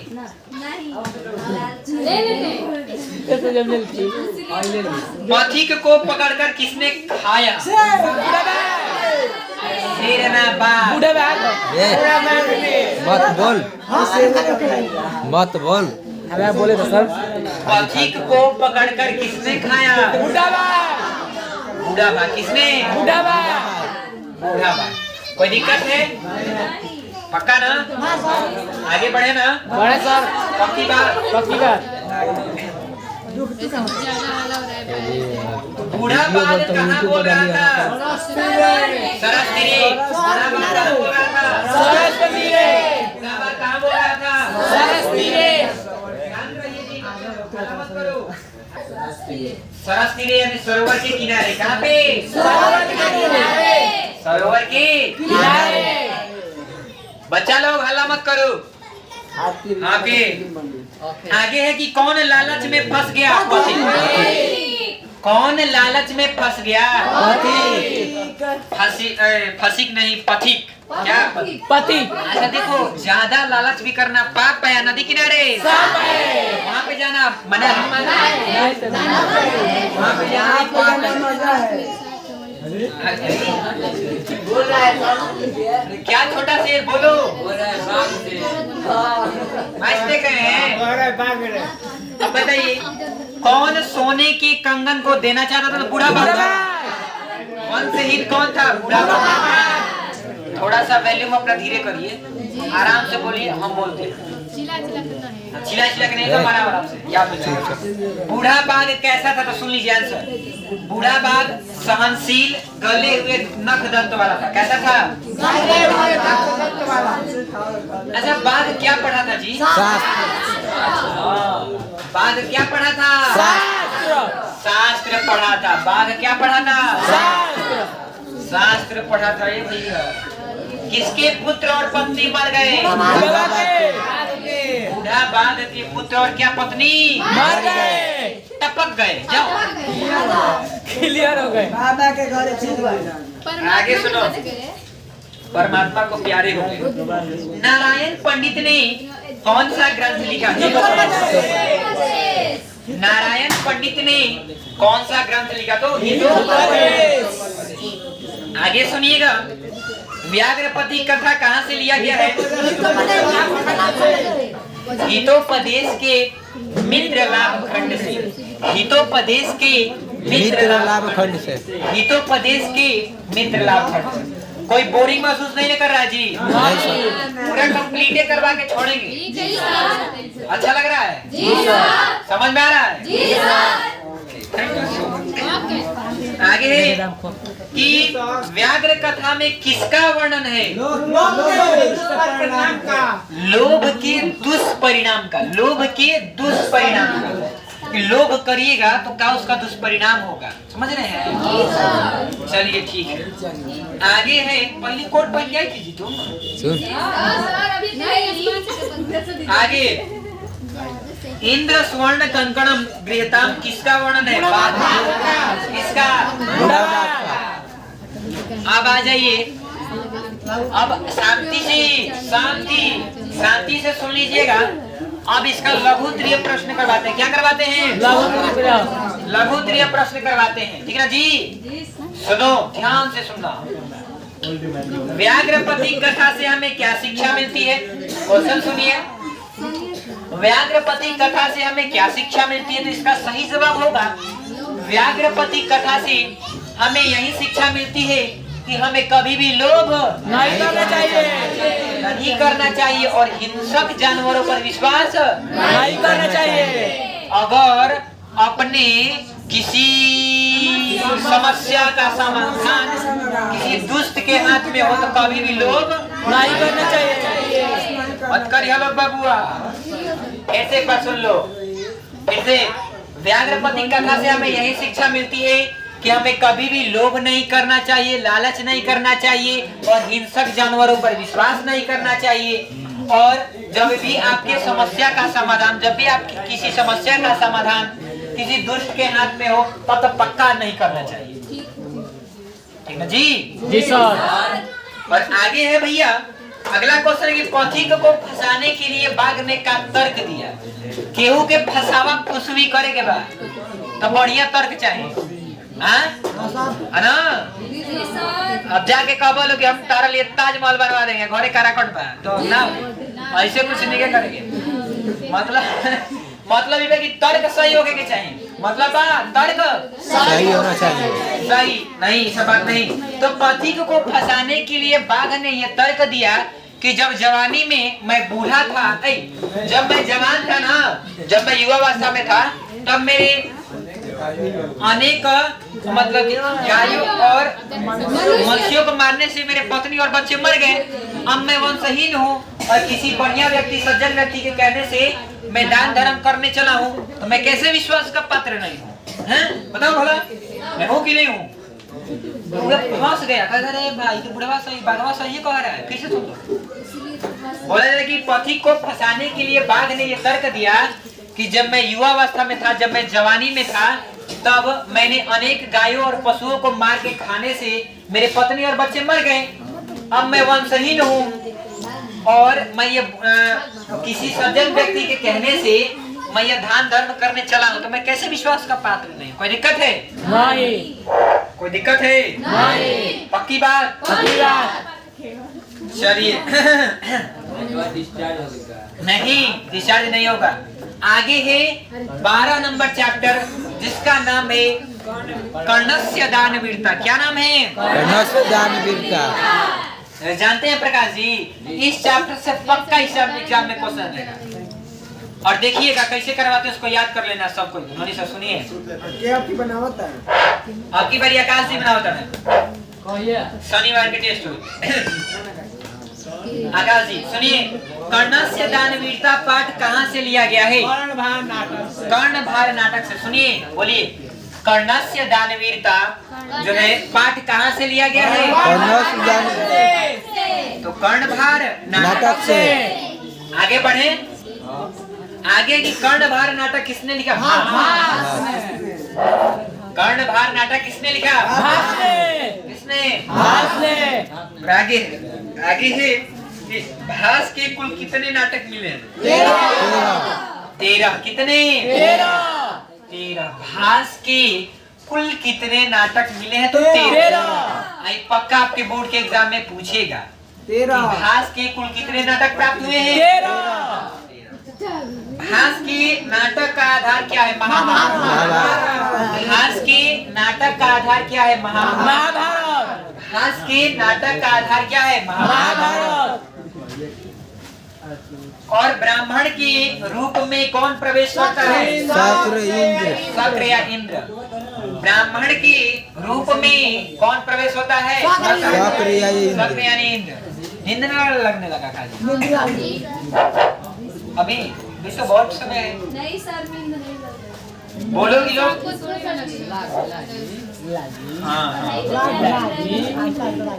बने में कर लो। कर्ण सर्वप्रथम क्या देना चाहता था?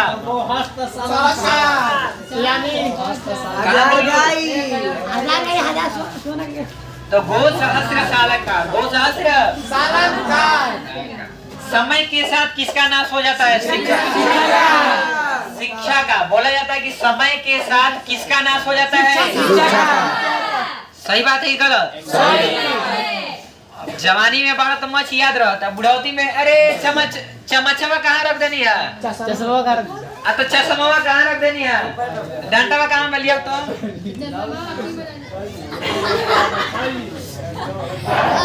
डंडवा कहाँ रख देनी है? आगे है तो यही बोला जाएगा कि समय के साथ किसका नाश होता है? तो शिक्षा का। शिक्षा का। शिक्षा का भी नाश होता है। आगे सुनिए। ये छोटकी कर्ण किस देश का राजा था? अंग किसके देश का राजा था? अंग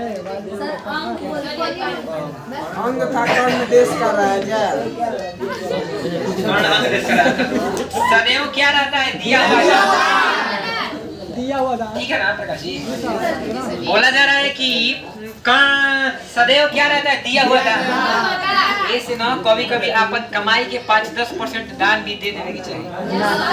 जे अपना से असहाय बटे, जे थोड़ा कमजोर वर्ग से बटे, देखो अपने के कमजोर ना समझे के चाहिए। कारण से तू तो ढेर बढ़िया सब देव बटे, कपड़ा मिल जाता, खाए के मिल जाता, केहू केहू ऐसा भी घर बटे जगह खाए के भी ना मिलता, रह के घर नहीं के।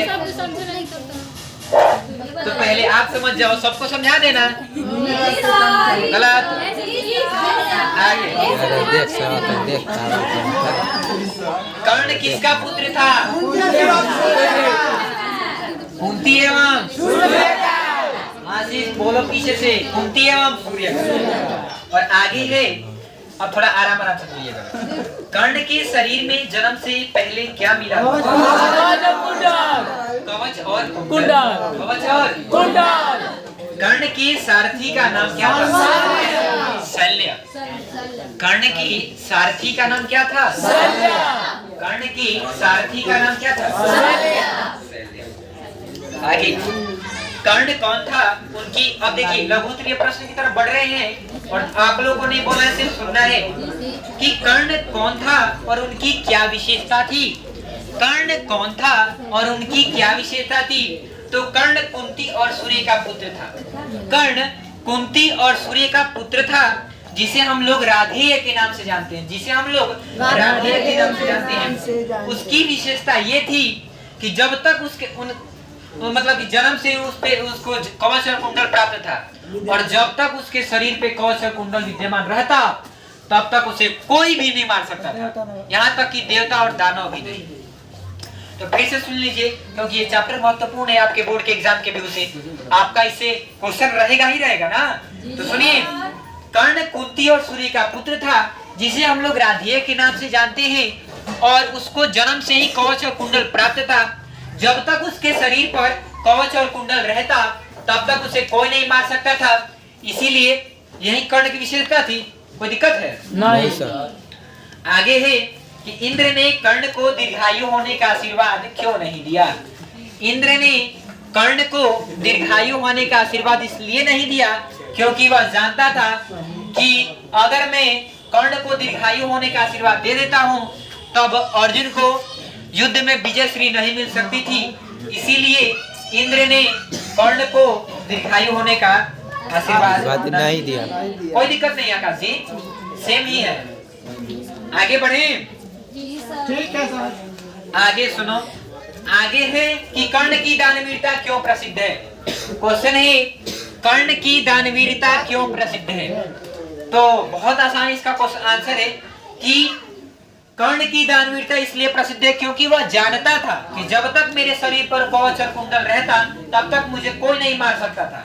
उसे इस बात का एहसास भी हो गया था कि कृष्ण ने ही इंद्र को कवच और कुंडल मांगने के लिए भेजा है। यह जानते हुए भी और युद्ध में हार की परवाह किए बिना उन्होंने इंद्र को कवच और कुंडल दान में दे दिया। इसीलिए इनकी दानवीरता प्रसिद्ध है। इसीलिए इनकी दानवीरता क्या है? प्रसिद्ध है। अब सोचो, जो इंसान अपनी जान की परवाह किए बिना अपना कवच और कुंडल दान में दे देता है, कितना वीर है? उससे बड़ा कोई वीर है? नहीं। अरे लोग अपने आप को दानी समझता है तो क्या करेगा? चारी को कंबल बांट देगा, चारी को लड्डू खिला देगा, चारी को पेड़ा खिला देगा, चारी को जिलेबी खिला देगा, कहेगा कि बहुत बड़ा दानी है। कोई जो जान दे देता है, कोई जो जान भी दे देता है, वो सबसे बड़ा दानी है। इसीलिए कर्ण को युगों युगों तक याद रखा जाएगा। अभी हम याद कर रहे हैं, आने वाला पीढ़ी याद करेगा, और उससे पीछे वाला पीढ़ी किया था। देखो उसको जगाओ। बहुत हो गया। अरे शीतल नहीं। आगे सुनिए, भास के नाटक की क्या विशेषता है? क्वेश्चन सुनिए पवन जी, सुनिए, भास के नाटक की क्या विशेषता है? तो भास के नाटक की यही विशेषता है कि यह जो भास का नाटक होता है ना, वह सरल, स्पष्ट और सामान्य लोगों के लिए समझने लायक होता है। सरल, स्पष्ट और सामान्य लोगों के लिए समझने लायक होता है खेल ठोको बे तो लात वाला होता है और इससे नाटक को आसानी से मंचन भी किया जा सकता है। और इस नाटकों का मुख्य आधार महाभारत ही है। भास के नाटकों का मुख्य आधार महाभारत ही है। क्या है? महाभारत। और इसलिए यह विशेष इसकी विशेषता इसीलिए है ना क्योंकि यह सरल है, सबको इसको समझ में आ जाएगा। समझ रहे हैं? और इसको मंचन भी किया जा सकता है आसानी से। तो इस तरह से 12 चैप्टर का भी हम लोग क्या कर रही है, समापन कर दिए। अब मात्र 2 चैप्टर बच गया है। 15 मिनट में समाप्त हो जाएगा। बस दादी कहाँ बज रहा है? बस 3:13 हो रहा है भाई, टाइम से खत्म कर दो। आगे है पाठ नंबर 13 जिसका नाम है विश्व शांति। पाठ नंबर 13 जिसका नाम क्या है? विश्व शांति। विश्व शांति। और इस चैप्टर से आपके एग्जाम में क्वेश्चन बनेगा। और इस चैप्टर से आपके एग्जाम में बनेगा क्वेश्चन बनेगा। बताते हैं शत्रु राज्य क्या बढ़ा देते हैं? शत्रु राज्य कलह बढ़ा देते हैं। शत्रु राज्य क्या बढ़ा देते हैं? कलह बढ़ा देते हैं। अनेक राज्यों में परस्पर क्या चलता है? शीत युद्ध। काल ने कौन तो काल दूसरा कुछ लिख दिया था। अनेक राज्यों में परस्पर शीत युद्ध चलता है। कौन सा युद्ध? शीत युद्ध। बोलो सबको क्या छोड़ देना चाहिए? स्वार्थ। सबको क्या छोड़ देना चाहिए? स्वार्थ। वैर को किससे शांत करना असंभव है? वैर को वैर से शांत करना असंभव है।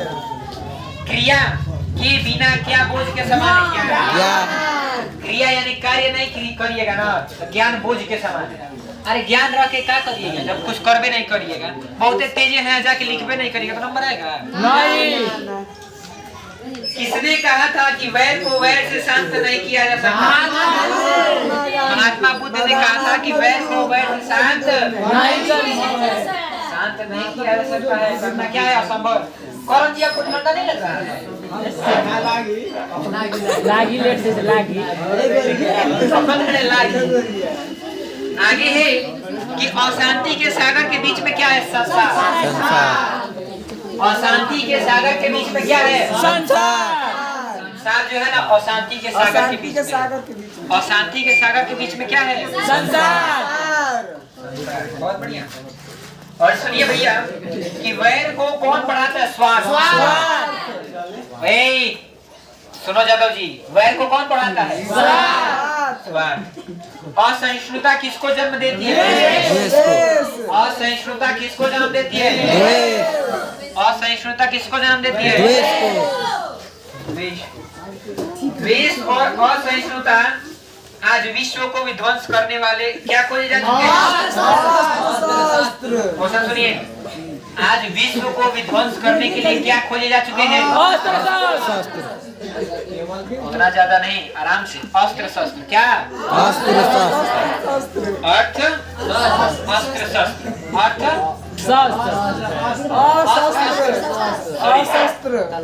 अस्त्र शस्त्र। किसको बलपूर्वक दूर कर देना चाहिए? किसको बलपूर्वक दूर कर देना चाहिए?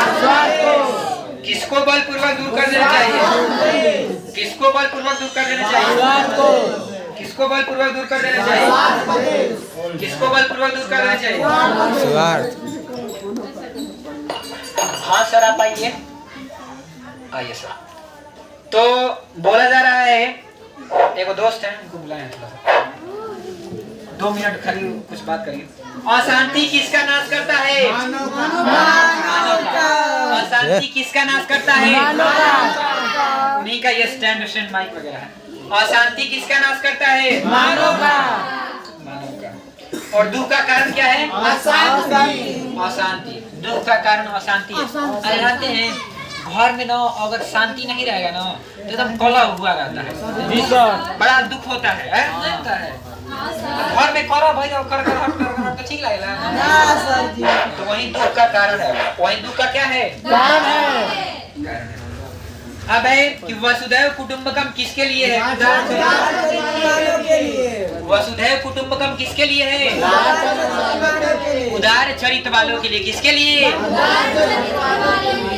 आगे सुनिए, विश्व शांति का क्या कारण है और इसे कैसे दूर किया जा सकता है? क्वेश्चन सुनिएगा, विश्व अशांति का क्या कारण है और इसे कैसे दूर किया जा सकता है? तो विश्व अशांति का मुख्य कारण द्वेष और असहिष्णुता है। विश्व अशांति का मुख्य कारण द्वेष और असहिष्णुता है। आज हर देश दूसरे देश की उन्नति को देखकर जल रहा है। उसकी उन्नति को नष्ट करने के लिए छल प्रपंच का भी सहारा लेता है। अणुओं के होड़ में मानवता नष्ट हो रही है और निर्वैर के द्वारा ही शांति की कल्पना की जा सकती है। किसके द्वारा? निर्वैर के द्वारा ही शांति की कल्पना की जा सकती है। इसके अलावा परोपकार और असहिष्णुता से भी अशांति को दूर किया जा सकता है। परोपकार और असहिष्णुता के द्वारा ही शांति को दूर किया जा सकता है। अशांति को दूर किया जा सकता है। शांति को भगा दीजिएगा। अब लास्ट क्वेश्चन है कि विश्व शांति पाठ का मुख्य उद्देश्य क्या है? क्वेश्चन है कि विश्व शांति पाठ का मुख्य उद्देश्य व्यक्ति, समाज और राष्ट्र को आपसी द्वेष और असंतोष इत्यादि से दूर शांति और सहिष्णुता का पाठ पढ़ाना है। सुनिएगा एक बार फिर से बोला जा रहा है भैया कि विश्व शांति पाठ का मुख्य उद्देश्य व्यक्ति, समाज और राष्ट्र को आपसी द्वेष, असंतोष आदि से दूर शांति व सहिष्णुता का पाठ पढ़ाना है। ईर्ष्या डाह की भावना को भूल करके मैत्रीपूर्ण जीवन जीने की शिक्षा इस पाठ से मिलती है। ईर्ष्या और डाह की भावना से दूर मैत्रीपूर्ण जीवन जीने का संदेश इस पाठ से मिलता है। मैत्रीपूर्ण मतलब भाई बहन बढ़िया से रहो, गांव गांव बढ़िया से रहो, राज्य राज्य बढ़िया से रहो, देश देश बढ़िया से रहो, सब मिल के रहो। और दिक्कत नहीं। अरे भाई साहब, और आज का लास्ट चैप्टर जिसका नाम है शास्त्र, 14 चैप्टर है, 14 चैप्टर है ना जी। लास्ट चैप्टर है भैया। काहे रो रही है जी? काम क्या उसको? चलता है बढ़िया देहाता की क्यों? आगे सुनिएगा। कक्षा में कौन प्रवेश करते हैं? शिक्षक। कक्षा में कौन प्रवेश करते हैं? शिक्षक। कौन आदर से उठकर शिक्षक का अभिवादन करते हैं? छात्र। वेद के कितने अंग हैं? शिक्षा क्या सिखलाती है? उच्चारण प्रक्रिया। शिक्षा उच्चारण प्रक्रिया सिखलाती है। शिक्षा क्या सिखलाती है? उच्चारण प्रक्रिया। उच्चारण प्रक्रिया। देखिए, शिक्षा रहेगा, विद्या रहेगा, ज्ञान रहेगा, तभी ना आप उच्चारण सही से करिएगा। ना तो ट्रेन के ट्रेन कहबो, ट्रेन के कारण का नोट के लूट कहबो, स्लेट के स्लेट कहबो। आगे किसको छात्रों का परिचय, किससे छात्रों का परिचय वैसे याद है जी उनको? सोच रहे काहे चिल्ला चिल्ला के बोल रही, याद है इसको? लड़की लोग आगे बढ़ रही थी। रुक्मिन को दबाओ, रुक्मिन आगे बढ़ रही। नित्य बोला कि वेद रूप शास्त्र क्या है? नित्य। वेदांग कौन कौन होते हैं तो सुनिएगा, मेरे साथ बोलिएगा। शिक्षा, छंद, व्याकरण, निरुक्त, ज्योतिष। आइए सर, अंदर आइए सर, अंदर। तो बोलेगा कि शिक्षा, कल्प, छंद, व्याकरण, निरुक्त और ज्योतिष। कपिल किस दर्शन के प्रवर्तक है? सांख्य। कपिल किस दर्शन के प्रवर्तक है? कपिल तो सांख्य, कपिल तो सांख्य। सर को थोड़ा सा वहीं पर पूछिएगा, 2 मिनट हम उसके बाद लेते हैं। आ जाइए ना अभिषेक जी, वहाँ पे बैठिए थोड़ा सा 2 मिनट। ना बैठिए ना, बैठिए बस 2 मिनट बस।